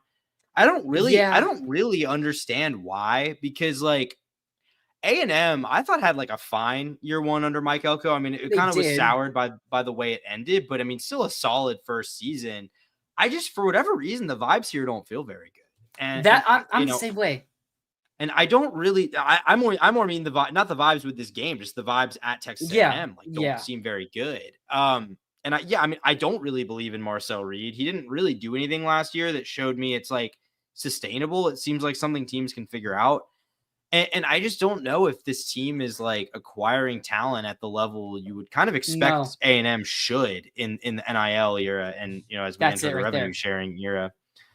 So I like, to me, this is on the road. And I mean, I know what they did to Florida last year. I just really don't see this one. Like, this is to me, it's like the Miami game. It's like, I'm not saying Florida can't lose this game, but if Florida loses this game, there's 3 or 4 others they're almost certainly going to lose too, in my opinion. Yeah, I feel like when I look at the matchup on paper, I have Florida winning. I've tried talking myself into picking A&M. I just think something weird's going to happen here. Mm-hmm. Lose back-to-back, which maybe sets some stuff up. I mean, I'm not trying to down-talk a team I've had us losing to, but looking at even their transfer class, they got 14 players. They got 3 tight ends. They got a backup QB. They got 3 edge rushers, and none of them that great. I mean, Dale Hayes from Colorado was good in the Big 12. When they got Searcy, who was good, and Sam and Pemba from Georgia, who high talent but didn't do anything at Georgia. And then Micah Hudson's included in that, who went back to Texas Tech. Julian Humphrey, who was solid at Georgia. I'm not high on A&M. I just got a weird feeling about this game. And I mean, one of the few road places Napier's actually won at in College Station back in 2022. So I'm going to pick A&M, but I feel like when we get to game time, I'm going to pick Florida. I mean, hey, if we're looking at this realistically, I'm picking Florida 11-1, but I know we're not going 11-1. And if we're undefeated going into each game, I'm not picking us to lose until we actually lose. But I got a weird feeling something happens here, and we slip up at A&M. Okay, I mean, that's fair. I'm him. I think we will go all the way. It'll be Nape's first national championship game, like 9, like Spurrier. What does that mean? I think the 9. I think the 9 might just be a typo. Okay, like Spurrier. Yeah, that makes sense. As long as we don't have a 19, I think it could be a Napier. I think we could lose this A&M game because of Napier. Because I think we'll start off 4-0, get over cocky. I think we'll play Texas A&M like to overtime, and everyone's like, okay, Florida's legit. And then we'll have a sluggish game against A&M. That's how I'll say it goes. I mean, if history is any indicator, it probably is a pretty safe bet that Florida will lose at least 1 game this year. It probably shouldn't, due to some questionable coaching. Just being real. I hope he proves me wrong this year. Like, again, if he's 11-1 and we're in the playoffs, I'm going to stop dropping these snide comments about Billy Napier. But until he does that, I think it's justified. So that's kind of where I'm at. But I am picking them to win this game. I don't really, this matchup doesn't really concern me as much as some others here. So we both have us at what, 4-2? Mm-hmm. All right. October 11th or October 18th, Gators by 50. Yeah, I mean, we can keep this short. I think Mississippi State will get better this year. Like, I think they're not going to be as bad as they were. Blake Shapen, the quarterback, had some bright moments until I believe he suffered season-ending injury against us, right? That was against Florida. Correct. Yeah. So he'll be back. I mean, has had some bright moments in his career. Don't think it really matters. I think it's probably going to be an uphill battle for these guys to win an SEC game this year again, which is what it is. They're probably the team that's most ill-equipped to handle the new era of college football in the SEC, even maybe more so than Vanderbilt, which is a weird quirk. But Florida should have no problems here. They took care of business on the road there last year. This is at home. I expect this game to probably play out kind of like the Kentucky game did last year. Yeah. I was listening to some podcasts and stuff. They were talking about Mississippi State. And you looked at some scores, and it's like, oh, they were in this A&M game in Georgia and Texas. They were playing like kind of close. Mm-hmm. And then they just kept talking. Coaches like secret behind the door, like they were sandbagging that game. Like everybody was sandbagging Mississippi State. Maybe you could argue they were as bad or worse than Vanderbilt teams of the past. Like Vanderbilt's got a bit more talent. They got Diego Pavia now, and it's like they're decent now. But I've been seeing people say that this Mississippi State last year and maybe this year, very, very ill. I mean, very poor talent on this team. I mean, looking at the roster, Blake Shapen's a solid QB, but I don't know if he has the receivers. I mean, Adam Williams, I believe, is an Ole Miss transfer. Outside of him, I can't remember any of these guys out of high school. Like, I don't remember seeing them as a 4-star recruit or anything. I mean, Devon Booth sounds familiar. Maybe. Oh yeah, they brought Fluff Bagwell from ULM. Who was like 1,000-yard rush. No, South Alabama. Oh, yeah, he was really good last year, but I don't know if that's gonna matter in the SEC with what they've got in the trenches. Like, he's a good player. Don't think he's gonna be a significant difference maker in terms of this team's record. I'll just put it. I don't know why Luke Croman-Hoke went to Mississippi State. I mean, he's not even gonna. I feel like he's not gonna play unless Shapen gets injured. Yeah. Like, I feel like he's committed career suicide. Like, they lost the guy. I'm blanking on his name, but the guy who started the rest of the year. Yeah, I know here. Eli Van. No, not Eli. Michael Van Buren. Michael Van Buren. That's right. He's gone now, right? Oh yeah, he went to LSU. Yeah, LSU really likes taking SEC guys to be their backups. It's kind of weird. They did that with oh my God, what's his name? Former Vanderbilt quarterback. I'm blanking on his name now. Late into the night here. It wasn't. No. AJ. It's AJ. Oh yeah, AJ. AJ Swan. AJ Swan. Yeah. AJ Swan. Yeah. Okay. He was committed to Maryland before he flipped to Vanderbilt. I remember that. Yeah. All right. We spent too much time on Mississippi State. Yeah. We didn't mean to do that. Sorry. No offense, Mississippi State fans. Yeah. All right. The game. I think this is the game of the season right here. If we can leave the Georgia game with 2 losses or less, I think there's a lot of confidence that Florida should make the playoffs. Now, it should honestly probably be a lock, borderline lock with the way the season ends at that point. If you're only looking at 2 losses there, if you're only at 2 losses at that point.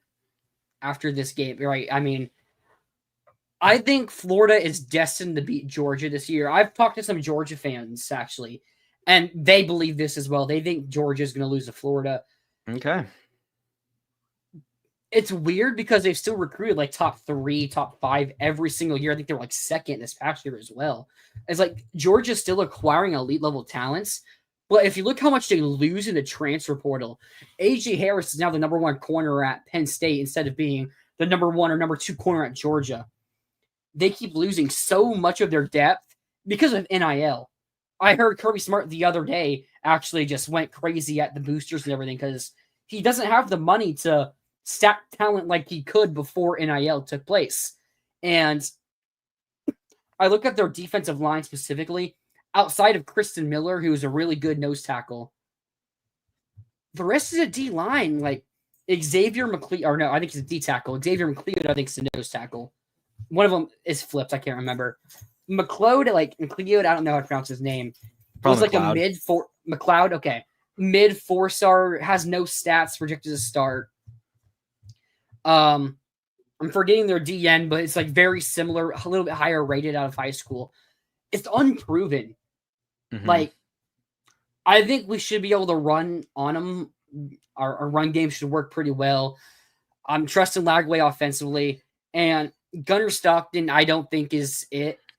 I have serious worries about this Georgia offense because their O-line was subpar last year for what it should be. And it really affected ETN in the run game. They lose ETN.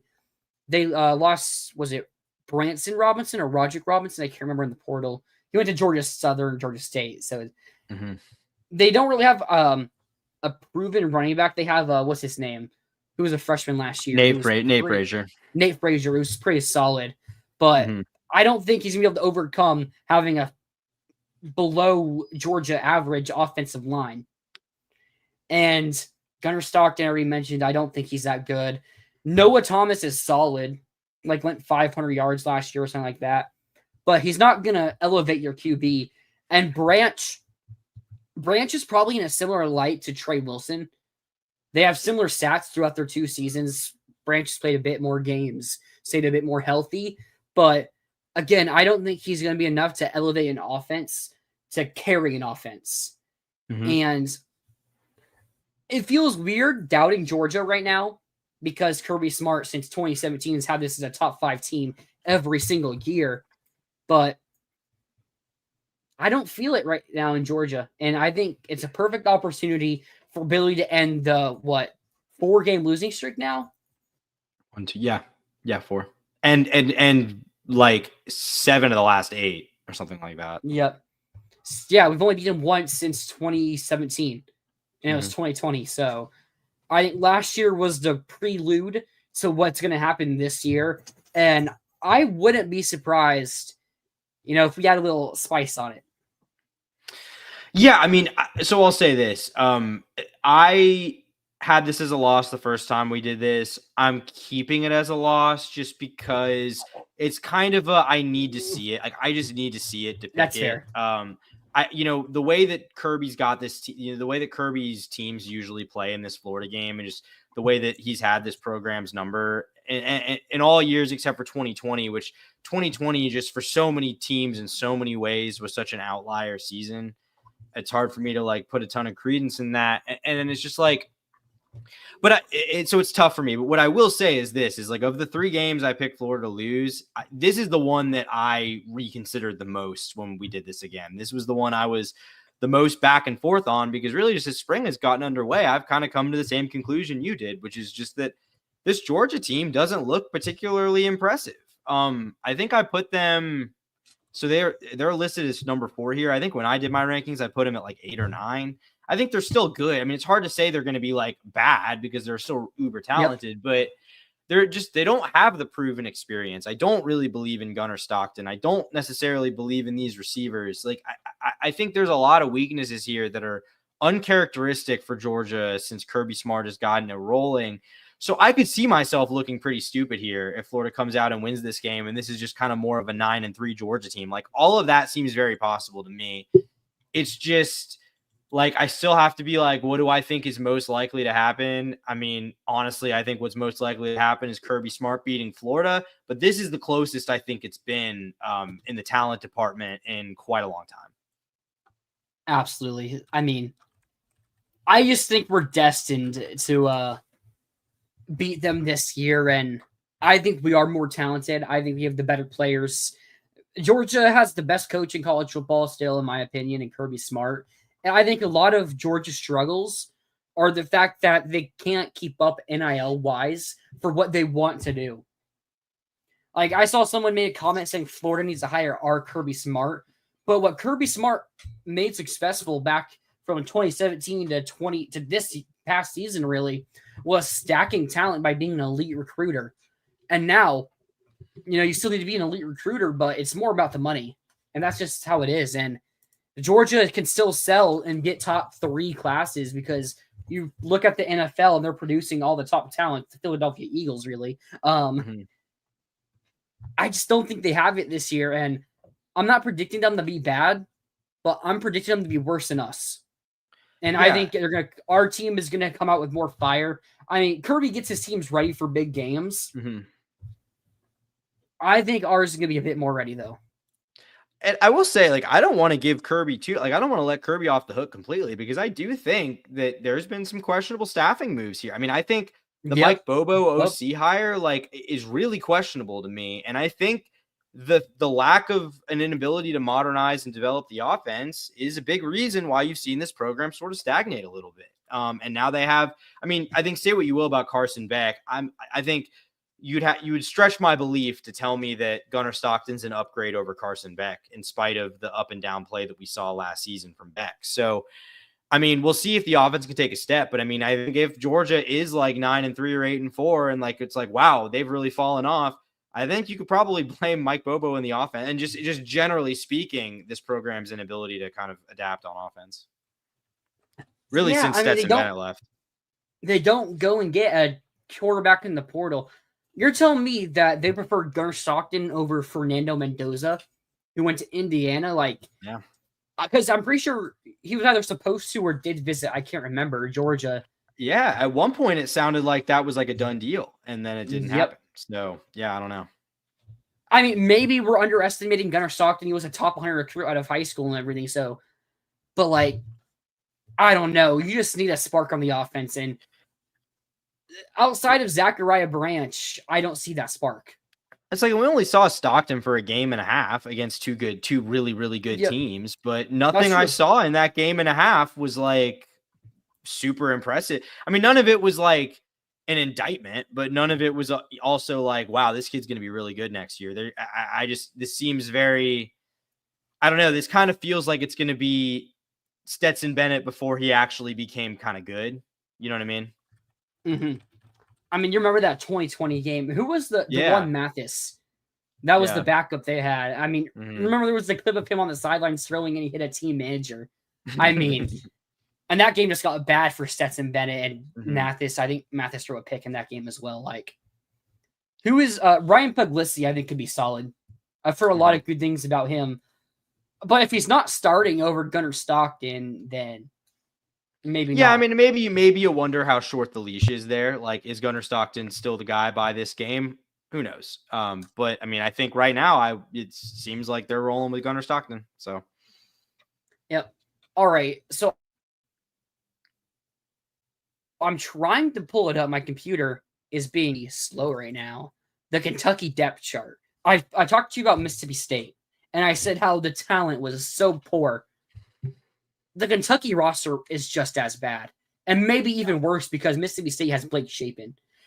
Kentucky was 4-8 last year, 1-7 in conference play. Somehow they won at Ole Miss. I mean, they played Georgia to 1 point as well. Maybe should have won that game, but really that team was really bad, and they lose all their good players. Maxwell Harrison Jr. goes to a first round now. He missed some time last year, but they lose him. Dumas Johnson, the linebacker, they lose. Keyshawn Silver ends up went to USC, right? Yeah, I think so. So yeah, Keyshawn Silver ends up going to USC, and they lost someone else. They lose Barian Brown to LSU, yeah. And Dane Key to Nebraska. Yes, Nebraska. They just don't have, and they bring in Zach Calzada to be their QB now. We saw so uninspired. Like, no offense to him, but just so uninspired. Now, Incarnate Word, they gave us Cam Ward. Zach Calzada just not going to be Cam Ward. I mean, Cam Ward still went to Washington State to develop a bit, but also Zach Calzada's been he's been here. He's been an SEC quarterback. He had to go down. Like, I don't see this at all. Hey, he beat Bama. He did. Maybe Kentucky will get one big game out of Zach Calzada to beat us, Georgia, Ole Miss again. I don't. Who else is on their schedule? I don't know, but like Tennessee, maybe they'll get one big game from him. But the rest of the roster, I'm trying to pull it up, but of course it's not loading. It's at Kroger Field. That's all they really got. But I don't see the Gators winning by any less than 25 points. Yeah, the fact that it's on the road is an added quirk here, but I mean, there was a time where I kind of always had to respect the fact that Mark Stoops and Kentucky were going to give Florida a game. I think those days are behind us now. This team has really fallen off. Things seem really dire here, honestly. I was a little bit surprised that there wasn't a divorce here last season, if I'm being perfectly honest. I think that could still be coming this year. Got John Summerall. Yeah, well, yeah. Well, they still have maybe the chance. If they don't do it this year, it's probably going to be too late forever. I mean, he's honestly maybe too good for that job already. So that he's an alum. No, I know. Yeah. And it's not an alum, but he's from Kentucky and had been on that staff previously. Okay, that's right. But he, I think, to me, I mean, you got Mark Stoops publicly complaining about the lack of NIL. Sort of seems to be resources disputes with basketball. Part of the reason John Calipari left. Things seem rough here. I don't like this at all. This is, to me, a very easy pick that Florida will win this game. Yeah. All right, hey, can you start covering the Ole Miss game? I'm gonna restart because my computer it's just being really weird. I'll be back in like 5 minutes. Okay. Yeah, so looking at Ole Miss, road game here. I mean, obviously Florida won this game last year in Gainesville. I think, to me, like it's hard to imagine Ole Miss drops off completely because they still have portaled well. Like that is still what Lane does really well. But and I think Austin Simmons, former Florida commit, like has looked pretty good when he's gotten his opportunities. I still just don't really see this Ole Miss team being super competitive this year. I think you're kind of looking at an 8-4, 7-5 ish kind of team. I think they're gonna take a step back. I mean, this game's on the road, but like to me, if I'm being perfectly honest, I don't really see Florida losing this one. Like I think this back half of the schedule really works out nicely for Florida, where they could take some rough losses early on, but they have the opportunity to end kind of hot the way they did last season, where they won 4 or 5 straight to end the season. So, I mean, I think you're looking at, an Ole Miss team that really just doesn't have a lot of the pieces that made them so good last year. Losing guys like JJ Pegues, Princely, obviously, Walter Nolan, first round pick. Like these guys are hard to replace. And while Lane is good at keeping the floor fairly high by continuing to portal really well, it's I don't think this is a team that's going to be on the verge of the playoffs this year. I mean, you look at what they have. Welcome back. I was just explaining why I'm picking Florida to win this game. Basically, TLDR, Gators lose. I mean, Ole Miss loses a ton on both sides of the ball, and it's just hard to imagine. They're going to be able to be like, I think this is like an 8-4, 7-5 team this year, to be honest. I'm not very high on Ole Miss, even though I think Lane portals well enough to keep the floor high. I just don't really see it this year.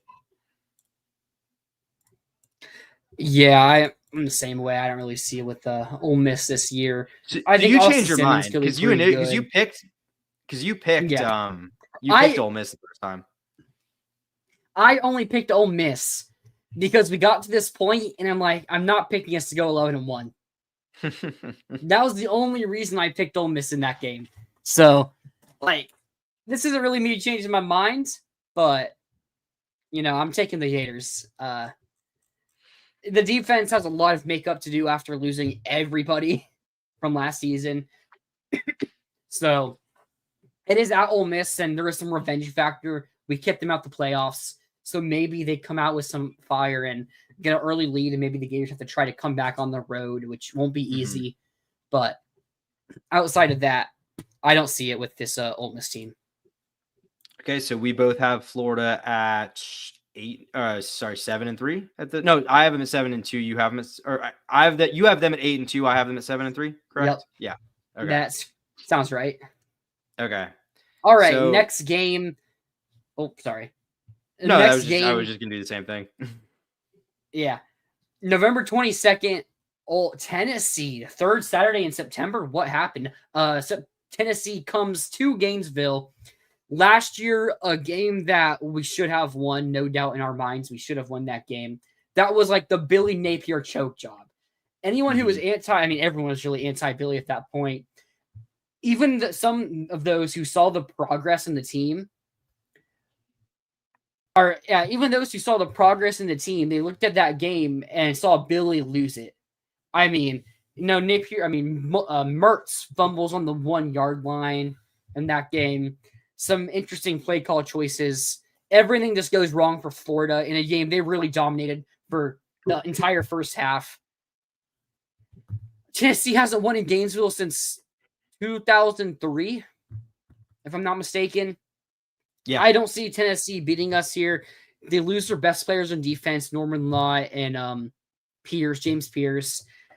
I don't think losing Nico is a huge deal, but I'm also not high on Joey Aguilar. Maybe when the recruits they brought in, George McIntyre, the freshman, or Merklinger. Right?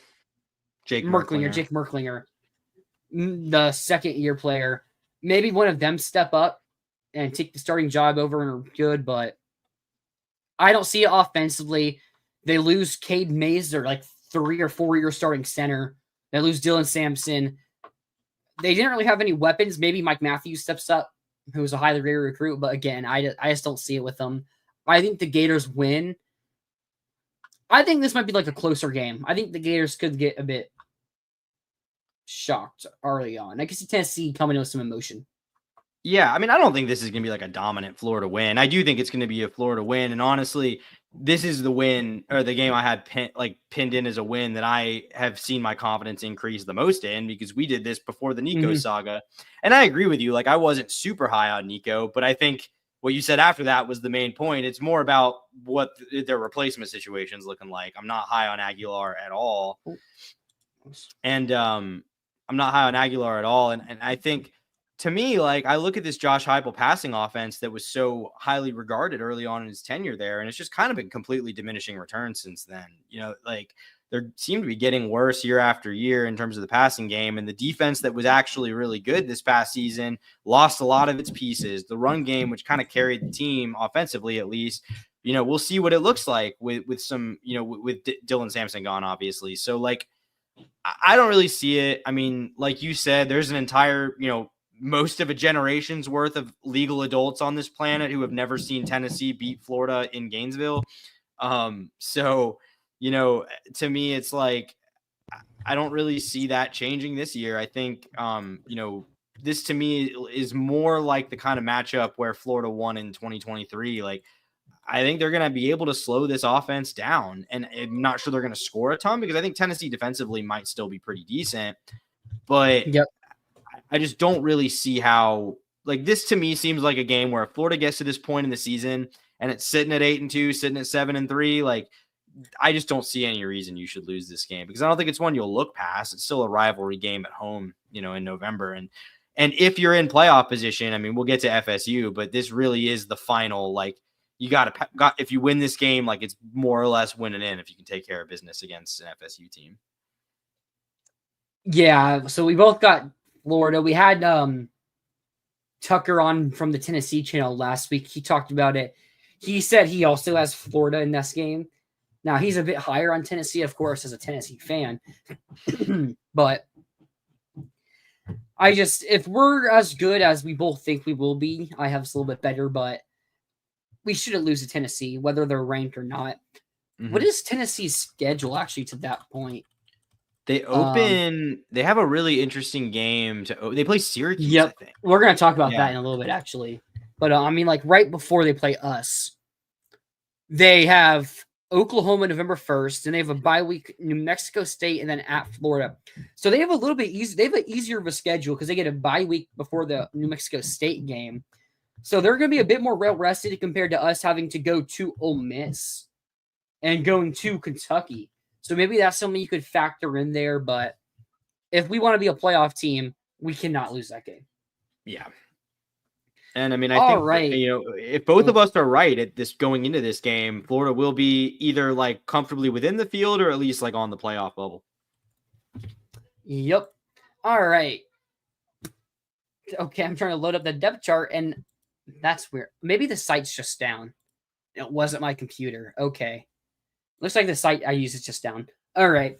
Florida State, November 29th, big rivalry game. Big, unlike Thomas Castellanos. Who's on this FSU team? Thomas Castellanos. Who's the running back going to be? Cam Davis, right? That's his name? And these are freshmen from last season. I believe that's his name. I think you're right. They bring in Deuce Robinson. Yeah, what? Sorry. No, sorry. I was going to say they added Jaylen Brown from LSU, but he's already off the team, so he's gone. Oh, perfect. All right. Yeah, I mean, looking at their wide receivers, I know they got Deuce Robinson. They brought in Squirrel White from Tennessee. I know that. I'm pretty sure they're projected to start another freshman, like a low 4-star or a 3-star. I think Boggs or something. There's just nothing on this offense that scares me. I mean, Castellanos has proven to have those games to where he could. You look when you faced FSU at Boston College, the year FSU went 13-1. Boston College probably should have won that game because of Castellanos, but they choke it, and FSU's managed to escape that team. Look at last year, Castellanos gets benched, and he quits on the team. He's going to go to a place a lot more expectations in Boston College. Gators by 24. Yeah. Maybe more. I don't it's think at home. Gators by 35.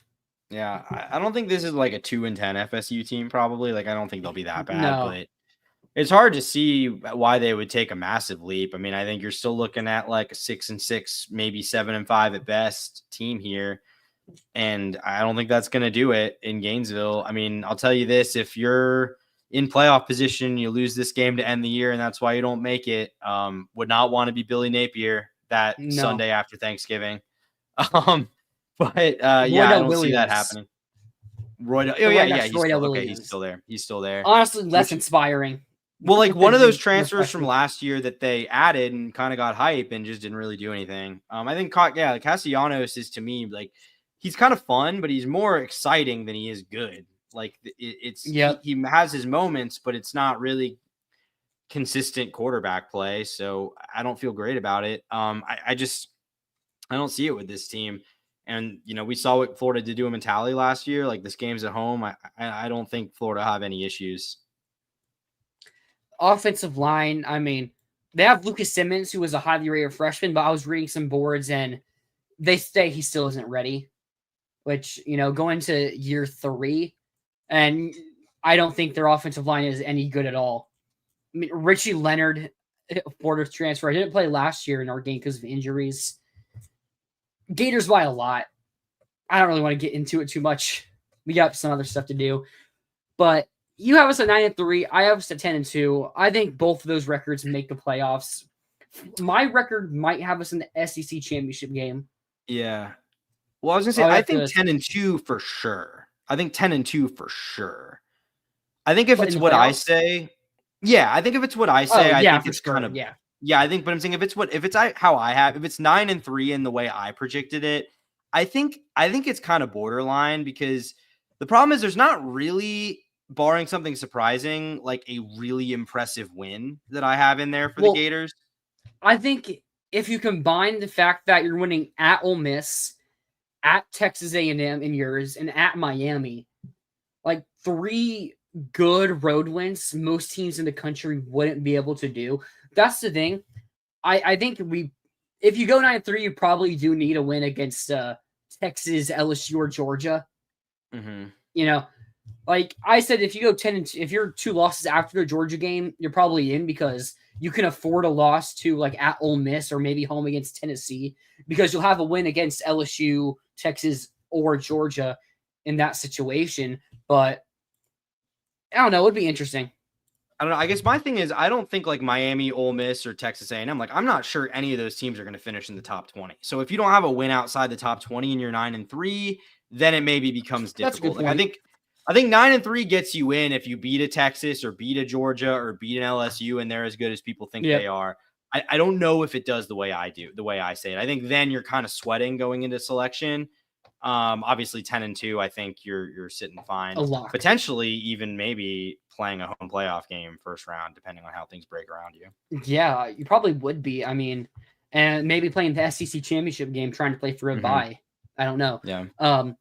But yeah, that was our way too early post-spring schedule predictions. This is our second of the year. We both had the same record. I had one different result. You kept yours the same. Yeah. Now, I think there's a chance you might change up that Georgia pick. I mean, you said you believe it when I see it. Yeah. But if we get to fall campus or fall practice, and we see Gunnar Stockton just not being that guy, maybe that would be enough to change your mind. Potentially. I mean, I guess it's just like when you said you think Florida's more talented than Georgia, like I don't think I agree with that. Like I think Florida maybe has. That might be true.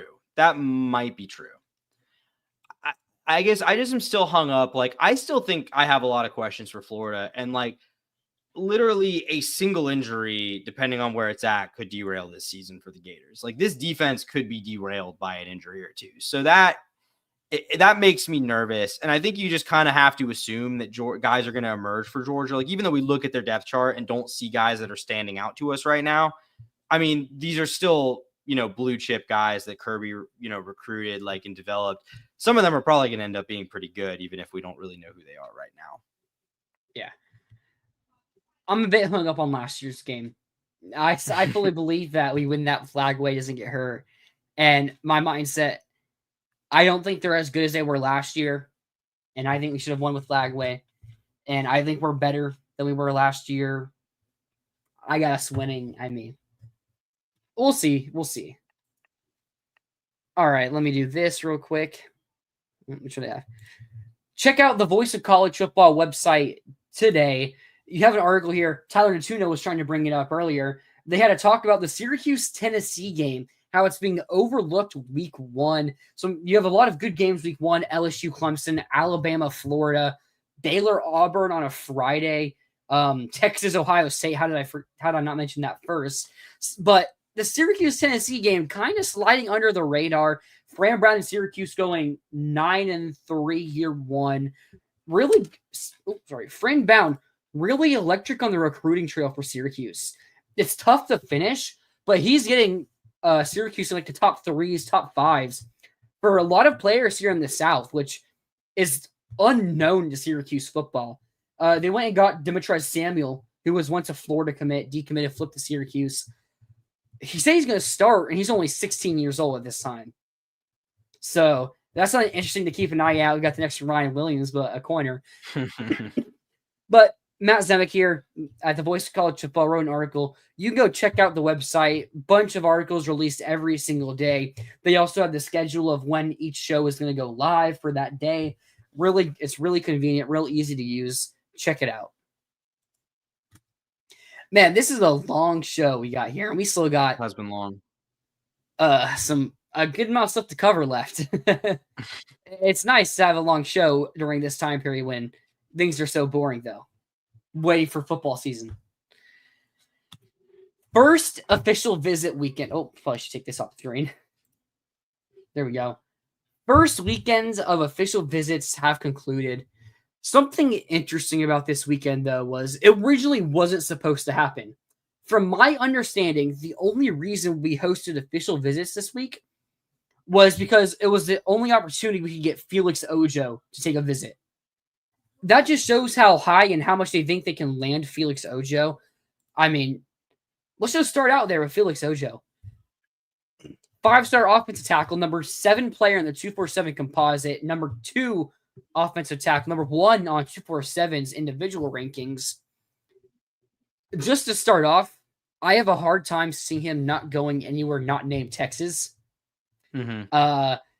Texas has the most money of anyone else in the country. They just had a top 10 pick at left tackle in what's his name? Kelvin Banks. All signs say that Ojo should go to Texas. But from what I'm reading, he said it himself, if you didn't think Florida had a chance, because you look at our history, we haven't landed a 5-star offensive lineman in 11 years now. You would think Florida doesn't really have a chance here. But Ojo said it himself. If you didn't think they did, they certainly do now. And I don't see it because of Texas, but from everything that was reported, I heard really religious guy, family means a lot. And he has that family feeling with Florida. And something that has won us some recruitments. The family also really loves Florida here. And it's something that pushes Florida up to near the top of that list. He talked about his NL. He was asked about Jackson Cantwell's NIL package of the rumored $2.5 million a year for Miami.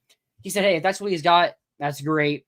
NIL obviously means something. It's going to be a big part of his recruitment, but it's not the only thing that matters to him. As I mentioned, feeling like he's home, and development for the NFL.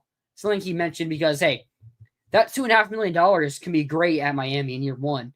But 7 years from now, if you get that second contract in the NFL, it's where you're making, starting left tackles. Isn't Trent Williams highest paid left tackle? He's making over $20 million. And is he over $20 million a year or something like that? Those NFL contracts are worth a lot more than 1-year deals in college.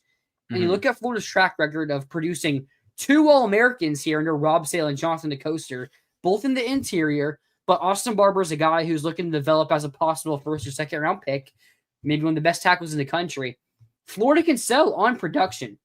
Our O-line played really well last year, had guys go to the NFL.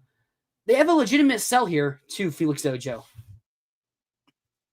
Yeah, and I mean, like, look, it's nice to see Florida's taking moonshots here, going after the best players in the class. I mean, it's nice to hear that he doesn't think NIL is everything. That's always what you want to hear when you're going toe-to-toe against Texas for a guy, because, that's a school Absolutely. that can basically spend what they want to for the guys they want to get. I mean, look, to me, I don't expect this one to fall, but like this would be nothing short of a coup for Billy Napier in Florida if they land this guy. I mean, that would be, I think you could argue, maybe not in terms of impact, but just in terms of what it says about the recruiting apparatus, a bigger win than getting Lagway over USC and Texas A&M and company to steal a highly coveted offensive tackle that's from Texas.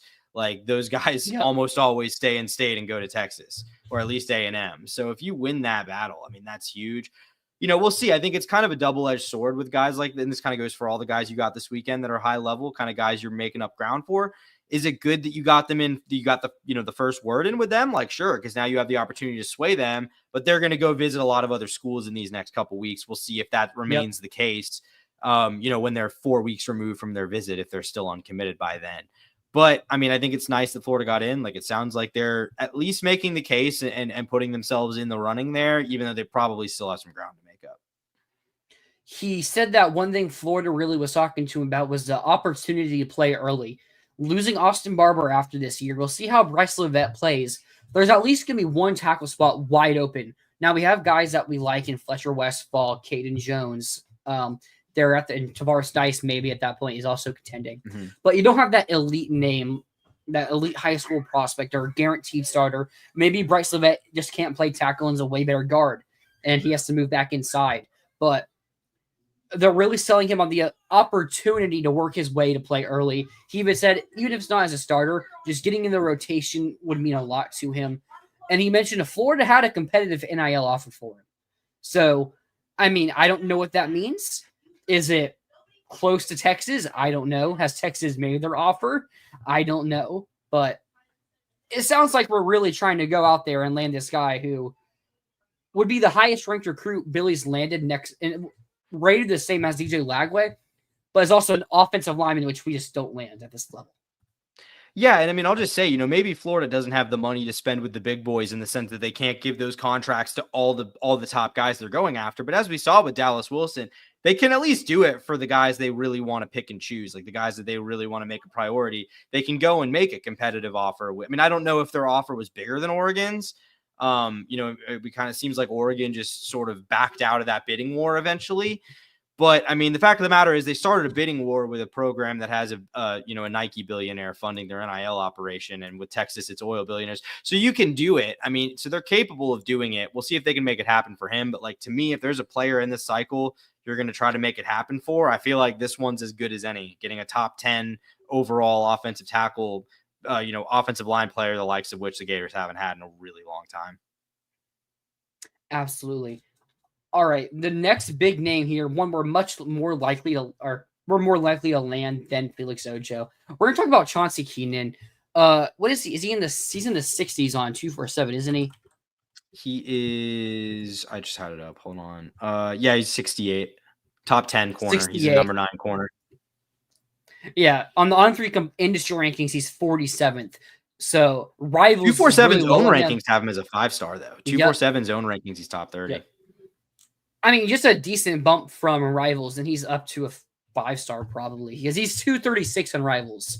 So, I mean, we say this about players every cycle, like, oh, this one industry would rank him a little bit higher. He would be a near 5-star level player. So you never know what will happen, but I think this is probably realistically we're not getting Ojo until we do.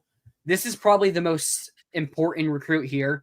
You look at who else we're targeting. CJ Bruno from Nebraska.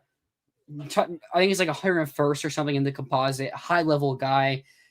If he's your number 2 corner, you're probably feeling great because Chauncey Keenan is that number 1 guy.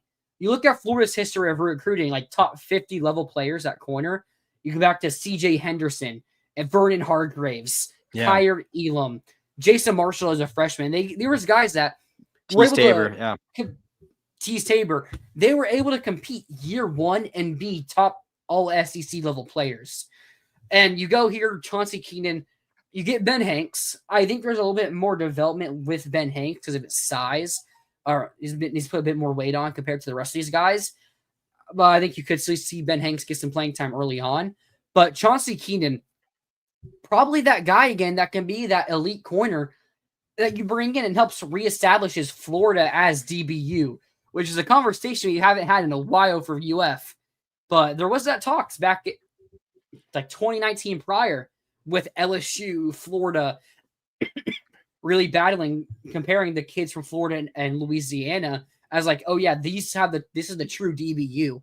And Chauncey Keenan is the guy that you want to go and get and flip it back on its toes. Yeah, and I mean, I think different than Ojo in the sense that I'm not sure there's as much ground Florida needs to make up here, but certainly a lot of competition. When you look at the rest of his visit schedule, Miami next, and then Georgia, FSU, LSU, these are the programs Florida's going head to head for so many guys. These are the ones that, if you're going to get this really turned around, these are the battles you got to start winning with some frequency and some consistency. So, yeah, I think this is a huge one. In terms of it being the most realistic, maybe, of the big names that were on campus this week, and also just the kind of battles Florida really needs to be winning, because they haven't landed a lot of those super, super high level corners recently. Although obviously Ben Hanks this past season.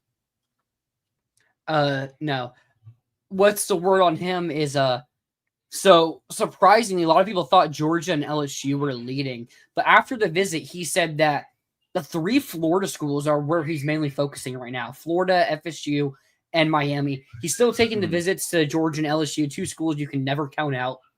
But he said he's really focusing, and the leaders are those three Florida schools, which I think is a really good case for us. I'm not worried about Miami, FSU right now.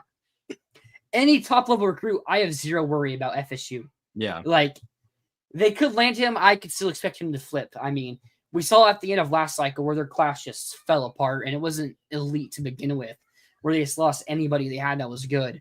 So I'm mainly worried as a Florida-Miami battle, which is a battle both teams have gotten the best of each other. Apparently, Dallas Wilson also was really looking at Miami, not just Florida, before he signed with Oregon, but then ends up going back to Florida.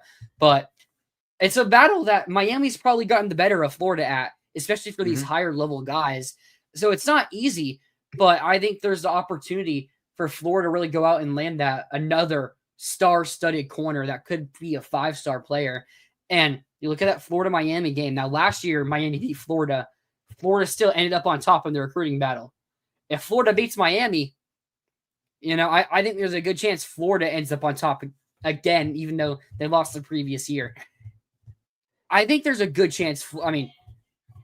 I think it could be 50-50 us Miami, but I think we could end up winning this one. Yeah, I think part of it, we'll see what role NIL plays into it, because as we've seen, Miami has no qualms about handing out some of these massive NIL contracts, whether it's to transfer portal guys like Carson Beck getting like $4 million a year or whatever, and then obviously Cantwell's reported contract is ridiculous. I don't know if I believe it completely. Believe that it's that, but I'm sure it's high. So we'll see there. But I think if you're talking one-on-one for Florida Miami here, got to be feeling pretty good. And I think, we'll see whose trajectory looks a little bit better as we kind of get towards the middle of the 2025 season. Yep. All right. Going next here. This is an interesting recruitment. Calvin Russell is in the 40s, I believe, on the composite, out of Miami Northwestern. So I heard a week ago when he planned this visit, it was something that a recruitment Florida hasn't really been a part of until this past week. But I heard that he kind of wants to leave South Florida, kind of wants to get out of Miami. Now, I'm not counting Miami out of this recruitment because players say that all the time and then end up sticking with their hometown school here. But Florida gets him on campus. Top 50 player. Of course, Florida really likes him. He looks at Billy Gonzalez's recruitment history and sees a lot of, not recruitment history, but production history. A lot of success. Then you look at us bringing in Dallas Wilson, Vernell Brown, sees an opportunity for him to really develop here at Florida. And the main schools we're looking at here, Miami. So FSU is also getting to visit. So Florida, Miami, FSU really starting to lock down those top Florida prospects. I think I know I heard Michigan. LSU may have been the 5th school. So again, I'm not too worried about Florida State. Like, if they land him, they land him. I'm not too worried until that happens. Michigan's an interesting one. Now, they have money. We saw it this past cycle when it had the number 6 recruiting class, like 3 5-stars, including offensive tackles and QB, which are the most expensive positions to pay. So they could throw a lot of money towards him. And if he wants to leave Miami and Michigan's offering that bag, I wouldn't be surprised at all. And then you look at LSU again. LSU's been really good at coming to get into Florida, getting a couple top skill position or corner players. I think if there's a possible chance we can win this, I'm less confident, but I think I'm more confident now than I was a week ago. Yeah, and I mean, also I'll say this about him. So yeah, like you said, FSU is the only other official he's currently scheduled. I mean, that seems like a good sign at this exact moment for Florida. Yeah, we'll see. I mean, he's got time. There's a month between them, so he's got time to fill some more in there if he wants to. Also, he said he was going to schedule them with Miami, Michigan, and LSU. I think it was because he unofficially visited Oregon and USC last month. I guess neither of them. I heard a bit about Oregon. It may have been Oregon instead of LSU. Okay, I can't remember. He also unofficially visited LSU in March, but yeah, I mean, we'll see here. I mean, it kind of seems like a recruitment that's still developing. I mean, high-rated player. I will say LSU already has a 5-star receiver committed. Tristan Keys, the number 3 player in the class, number 3 overall player in the class. They have another one as well. Yeah, true. So I forgot about him. So yeah, maybe. So you got to kind of wonder if maybe LSU is no longer as much in the running here with who they've already taken. I mean, I think this is a good opportunity for Florida. In-state guy. I mean, Florida 6'5". And not really Florida not really pushing for a lot of receivers in this class. Obviously a really good receiver class last year, so not as big a priority this time around. But that would be a really nice get there. And I mean, it seems like, I don't know if I want to say Florida's in the driver's seat here, but it seems like they might be in the most advantageous position. It feels like if Florida fully pushed him, I could really see Florida winning this battle. Yeah. Like I was watching his I was watching some of his huddle. 6'5", he has good speed, little bit of stiffness to him. Maybe that's something that they're not fully sold on him. He's a top 50 recruit. So, but it's maybe they're not fully sold and they don't want to overspend on someone that they don't think is as good as the price tag, which is something that is a legitimate possibility and has happened with many recruits in the past that, I know one, Jordan Ross, who was a 5-star that went to Tennessee, that a lot of people thought Florida could easily land, but they saw more in the 100s, trying top 50, and Tennessee was willing to pay it. So it's something that I think it's not necessarily Florida might not make a full push for. And if we do, I think there's a chance Florida could really separate itself here. Yeah, I mean, we'll just have to see what happens there. But I'd say this is one that I could definitely see falling if Florida wants him. Yep. All right. Next, we'll talk about Luke Waffle out of New Jersey. I know he has I believe he has 2 brothers that play for Penn State. Penn State's a conceived leader. A week ago, he released a top 4 that didn't include Florida. And then on Friday, I think he released a top 5 that did include Florida. I don't really see us making too much noise here. He said, Florida made movement and they're for sure in that top 5. I kind of think the only reason we got to visit and we're in it is because his dad was roommates with Steve Spurrier Jr. at Duke. So they're good friends and maybe convince them to come take a visit here. I don't think he's a top edge prospect on our board. So I think you have Jake Krull above him, who and Jaraylin McCoy, depending on how you look at it, as an edge or an F or whatever he plays. I could see him also being considered above Luke Waffle. I just don't see us making too much here. I mean, maybe we do. We went and got Jaden Woods randomly from Penn State, who was out of Kansas. So there's a chance we go out there and pull something out, but I just don't really see it here. Yeah, and I mean, like you mentioned, the Penn State connection, like with them in the mix here, the geography, their history with edge rushers, like it kind of seems like a pretty logical landing spot. I'm not sure I see Florida really pushing here. And you look at the other officials: Texas, USC, Ohio State, and then Penn State. Texas, USC, and Ohio State are going to pay him whatever he wants, probably. Yeah. And well, not USC. USC's NIL is actually kind of not great, from what I hear. Well, they have like the number one class right now. They have like 26 commits or whatever. They lost a 5-star, but that goes from Georgia. He was never sticking with USC. Mm-hmm. But but Texas, Ohio State, and then Penn State being the hometown, or he's from New Jersey, isn't he? Yeah. Maybe not hometown, but family is everywhere in for Penn State. And you look at our current edge room and the guys we have. I mean, Jake Rule is probably that number one target. I already mentioned like maybe McCoy. And look at we currently have LJ McCray, former 5-star, Jaden Woods, a guy that I really like. We've seen a little bit about him. We'll see what really happens. And then, look at the guys we're currently targeting. It's like maybe they think they have a good price tag and cheaper option, maybe compared to like Cruel, and they think they could land him. But I don't really see it. Yeah. All right. Next player, a last-minute addition here. Ekene Okpogbo from Gardner, North Carolina. Let me find his name. His brother, forgot his brother's name. Ogbo, of course. Here we go. Namadi Ogbo, who was a D lineman who went to Georgia. It was a last-minute addition. Why do I keep saying addiction? Addition. I know his brother took a visit here to UF as well. We made a little push for him. He ends up going to Georgia. Last minute, I don't know. He's number 70 in the composite, so he'd be the highest rated offensive lineman we've got since Martez Ivy still. So it'd be a big-time addition there. Maybe he's a backup plan for if we have like no chance at Ojo. But again, if our backup plan is contesting with Georgia, Notre Dame, Clemson, Alabama, it's going to be a very tough one. Like Waffle, I haven't heard too much about it. He couldn't really do any interviews. So I actually don't see with Ogboko. Yeah, I mean, we'll see. Yeah, it just kind of like seems like one of those guys that, I mean, I don't know if Florida's in a great position for or really going to make the push for. I mean, it kind of seems like the predictions for Georgia here. Like, we'll see. Just would be nice, I guess, but I don't know if he's a top priority at this position because we've talked about some of the other interior linemen the Gators are going after in this class. He could also be an offensive tackle, so we'll see.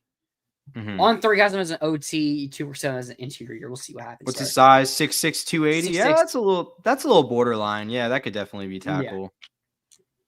All right, the next player, a last-minute addition again, Carson Baker. Someone I think we have a bit more chance to get. What is he in 247? Carson Baker. On 247, I believe he's in the late 100s or yeah, he's a like composite. Low 100s, yeah. So out of Fairburn, Georgia, the team I hear the most about is Ohio State. I don't know if Ohio State currently has a running back commit or anything, but or if they have other targets. But I could see us really being in the driver's seat if they have like someone higher on their board. We've taken so many running backs over the past couple of years. You look at you're going to be returning ball anyways, and you have Katie Daniels to go along with the 3 guys you got in this past class. Running back's been a weird position to where it's tough to recruit because it's going to be tough to get playing time. He said Florida definitely jumped into his top 5. Well, we got the visit, but they definitely jumped on to his who he's seriously considering. Maybe it's too early to tell really with him. Yeah, I mean, to me, it's like he's already, when you look at who he's going to visit, I mean, maybe if Florida's still in the mix after he does his Ohio State and Texas A&M visits next month, but like for now, that's what I see a visit on June 20th on 247 for him. Oh yeah, he's like he has apparently. I think you can have more than 5 now. I'm pretty sure. You're right. Yes, because he's got a lot of visits scheduled. But I don't know if I think that South Carolina and FSU are real competitors here or contenders here. We'll see. But yeah, I mean, we'll see. But yeah, I mean, I think if Ohio State's really in on this one, because I looked, by the way, they do not have a running back commit. So seems like he may be one of their primary targets here.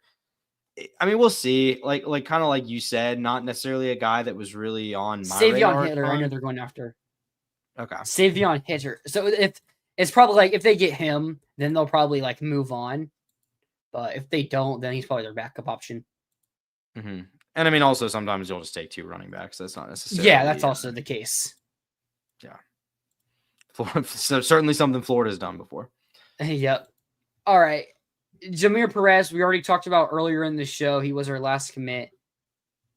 Ooh, Mark Marsky in the comments. Jackson just screaming it. Yeah. But yeah, let's finish this up real quick. Let me do this right here. Follow the Voice of College Football on Twitter, Instagram, and Facebook today. All of our platforms just at the VOCFB. I have a little graphic here of Gabriel Pickup's top 10 Big Ten teams. And interesting battles here because Penn State, I see a lot of people having Penn State there at 1. You have Ohio State, but he has Ohio State, then Penn State. Also has Illinois at 9, really high on UCLA and Washington and USC. Like 3 teams that were pretty subpar, or 4 teams that were pretty subpar last year if you include Nebraska. But, a lot of activity in this chat. A lot of people who didn't like it, but of course, that's what happens with social media here. But go check out all of our social medias, Facebook, Instagram, Twitter, at thevocfb.com. It's great. Go check it out. Guy in the comments here, OSU is trash. Yeah, I don't really see them personally. I think they're going to take a pretty massive step back this year. Yeah. I don't really think this is a playoff team necessarily. Ooh, that's an interesting take. I mean, they lost so much. They lost like everything. Yeah. Yeah, but they still have the best player in the country. They do. But we'll see. I mean, if Julian Sayin and Sayin was a top 10 QB, yeah. Yeah, we just haven't seen him play. There's just a lot of questions. Yep. Yeah, that's fair. All right, we'll touch up on this real quick. Boogie Fland. So there was a bunch of rumors throughout the weekend that he was on campus. I heard he was. But then earlier today, it's announced that he's going to be taking an official visit starting tomorrow and Tuesday, which I think is really great timing because you have the dead period starting Wednesday. So if you get this visit, he can't take another one until after that dead period, which is just going to it's like a couple of weeks or something like that. So you're going to be that last one. Oh, okay. So you're probably going to be that last one for a while. I would be shocked if it makes it past Wednesday, though, his commitment. I think he's going to be a Gator. I don't really think anything's going to happen there outside of that. I mean, maybe ask for some ridiculous amount of money, the $7 million figure that was produced, which is completely untrue, which every reporter just smashed into the ground right away. But yeah, this is how you make this team able to go back-to-back, getting Boogie Fland. Yeah, it would be massive. I mean, it seemed like this has been basically either Boogie Fland is staying in the draft or he's withdrawing and he's coming to Florida. Well, he's withdrawn already. So to me, like, this is basically, I don't want to say a done deal, but it kind of feels like a done deal. I mean, obviously things could change at the 11th hour. I heard some chatter that like maybe Texas Tech could get involved if that were to happen. I saw that too. with all the NIL money they want to spend. I don't think it gets to that point. I think Florida locks this down before I don't think Florida lets him get off campus without committing to Florida, to be honest. Yeah. You got to hear from Mara Marsky. Boogie Fland is coming to Florida. But he also, I think, did Jeremiah Smith show up in the Michigan game? I mean, that's fair. Shout out TJ Ronan. Oh, shout out TJ Ronan, John Diadomino from the Michigan channel. They do great stuff over there. Yep. No, I'm just saying, like, I think this is like a pretty good chances Florida closes this one out. And I mean, that's like you said, that's the kind of pickup you need to get if you're going to be a team that's going to at least compete to make a deep run in the tournament again next year, and needed to get a really good talent for the backcourt. Obviously already have one in Xavier Lee. Getting another in Boogie Flan would be huge. And I mean, I think this team's going to be definitely constructed a lot differently than this past year's was, but I think talent-wise, it's got the potential to be another very good team. Okay, Mark. Yeah, we'll talk about it more if/when Boogie Flynn does commit, hopefully by next Sunday. But we're going to move on from this. Let's quickly talk about the Florida baseball team. Maybe the hottest team in the country to get the series win over Alabama. Aiden King has the second best ERA of SEC pitchers, and he's only a true freshman. I mean, we have a guy who could become a number one pick in the MLB draft in a couple of years in Aiden King. I remember talking to you earlier in the year, way too soon. We played like Hawaii or whatever, and we were dominating. Brody Donay hit like 3 straight games with homers. I was saying we might have the best team in the country. I'm back to it now. I mean, we beat number 1 Texas. Yeah. We beat won 6 straight SEC series. Won 6 straight SEC series, including another one against Arkansas. Finished the series over the long time against FSU. We have the elite wins. The question is, will we be hosting?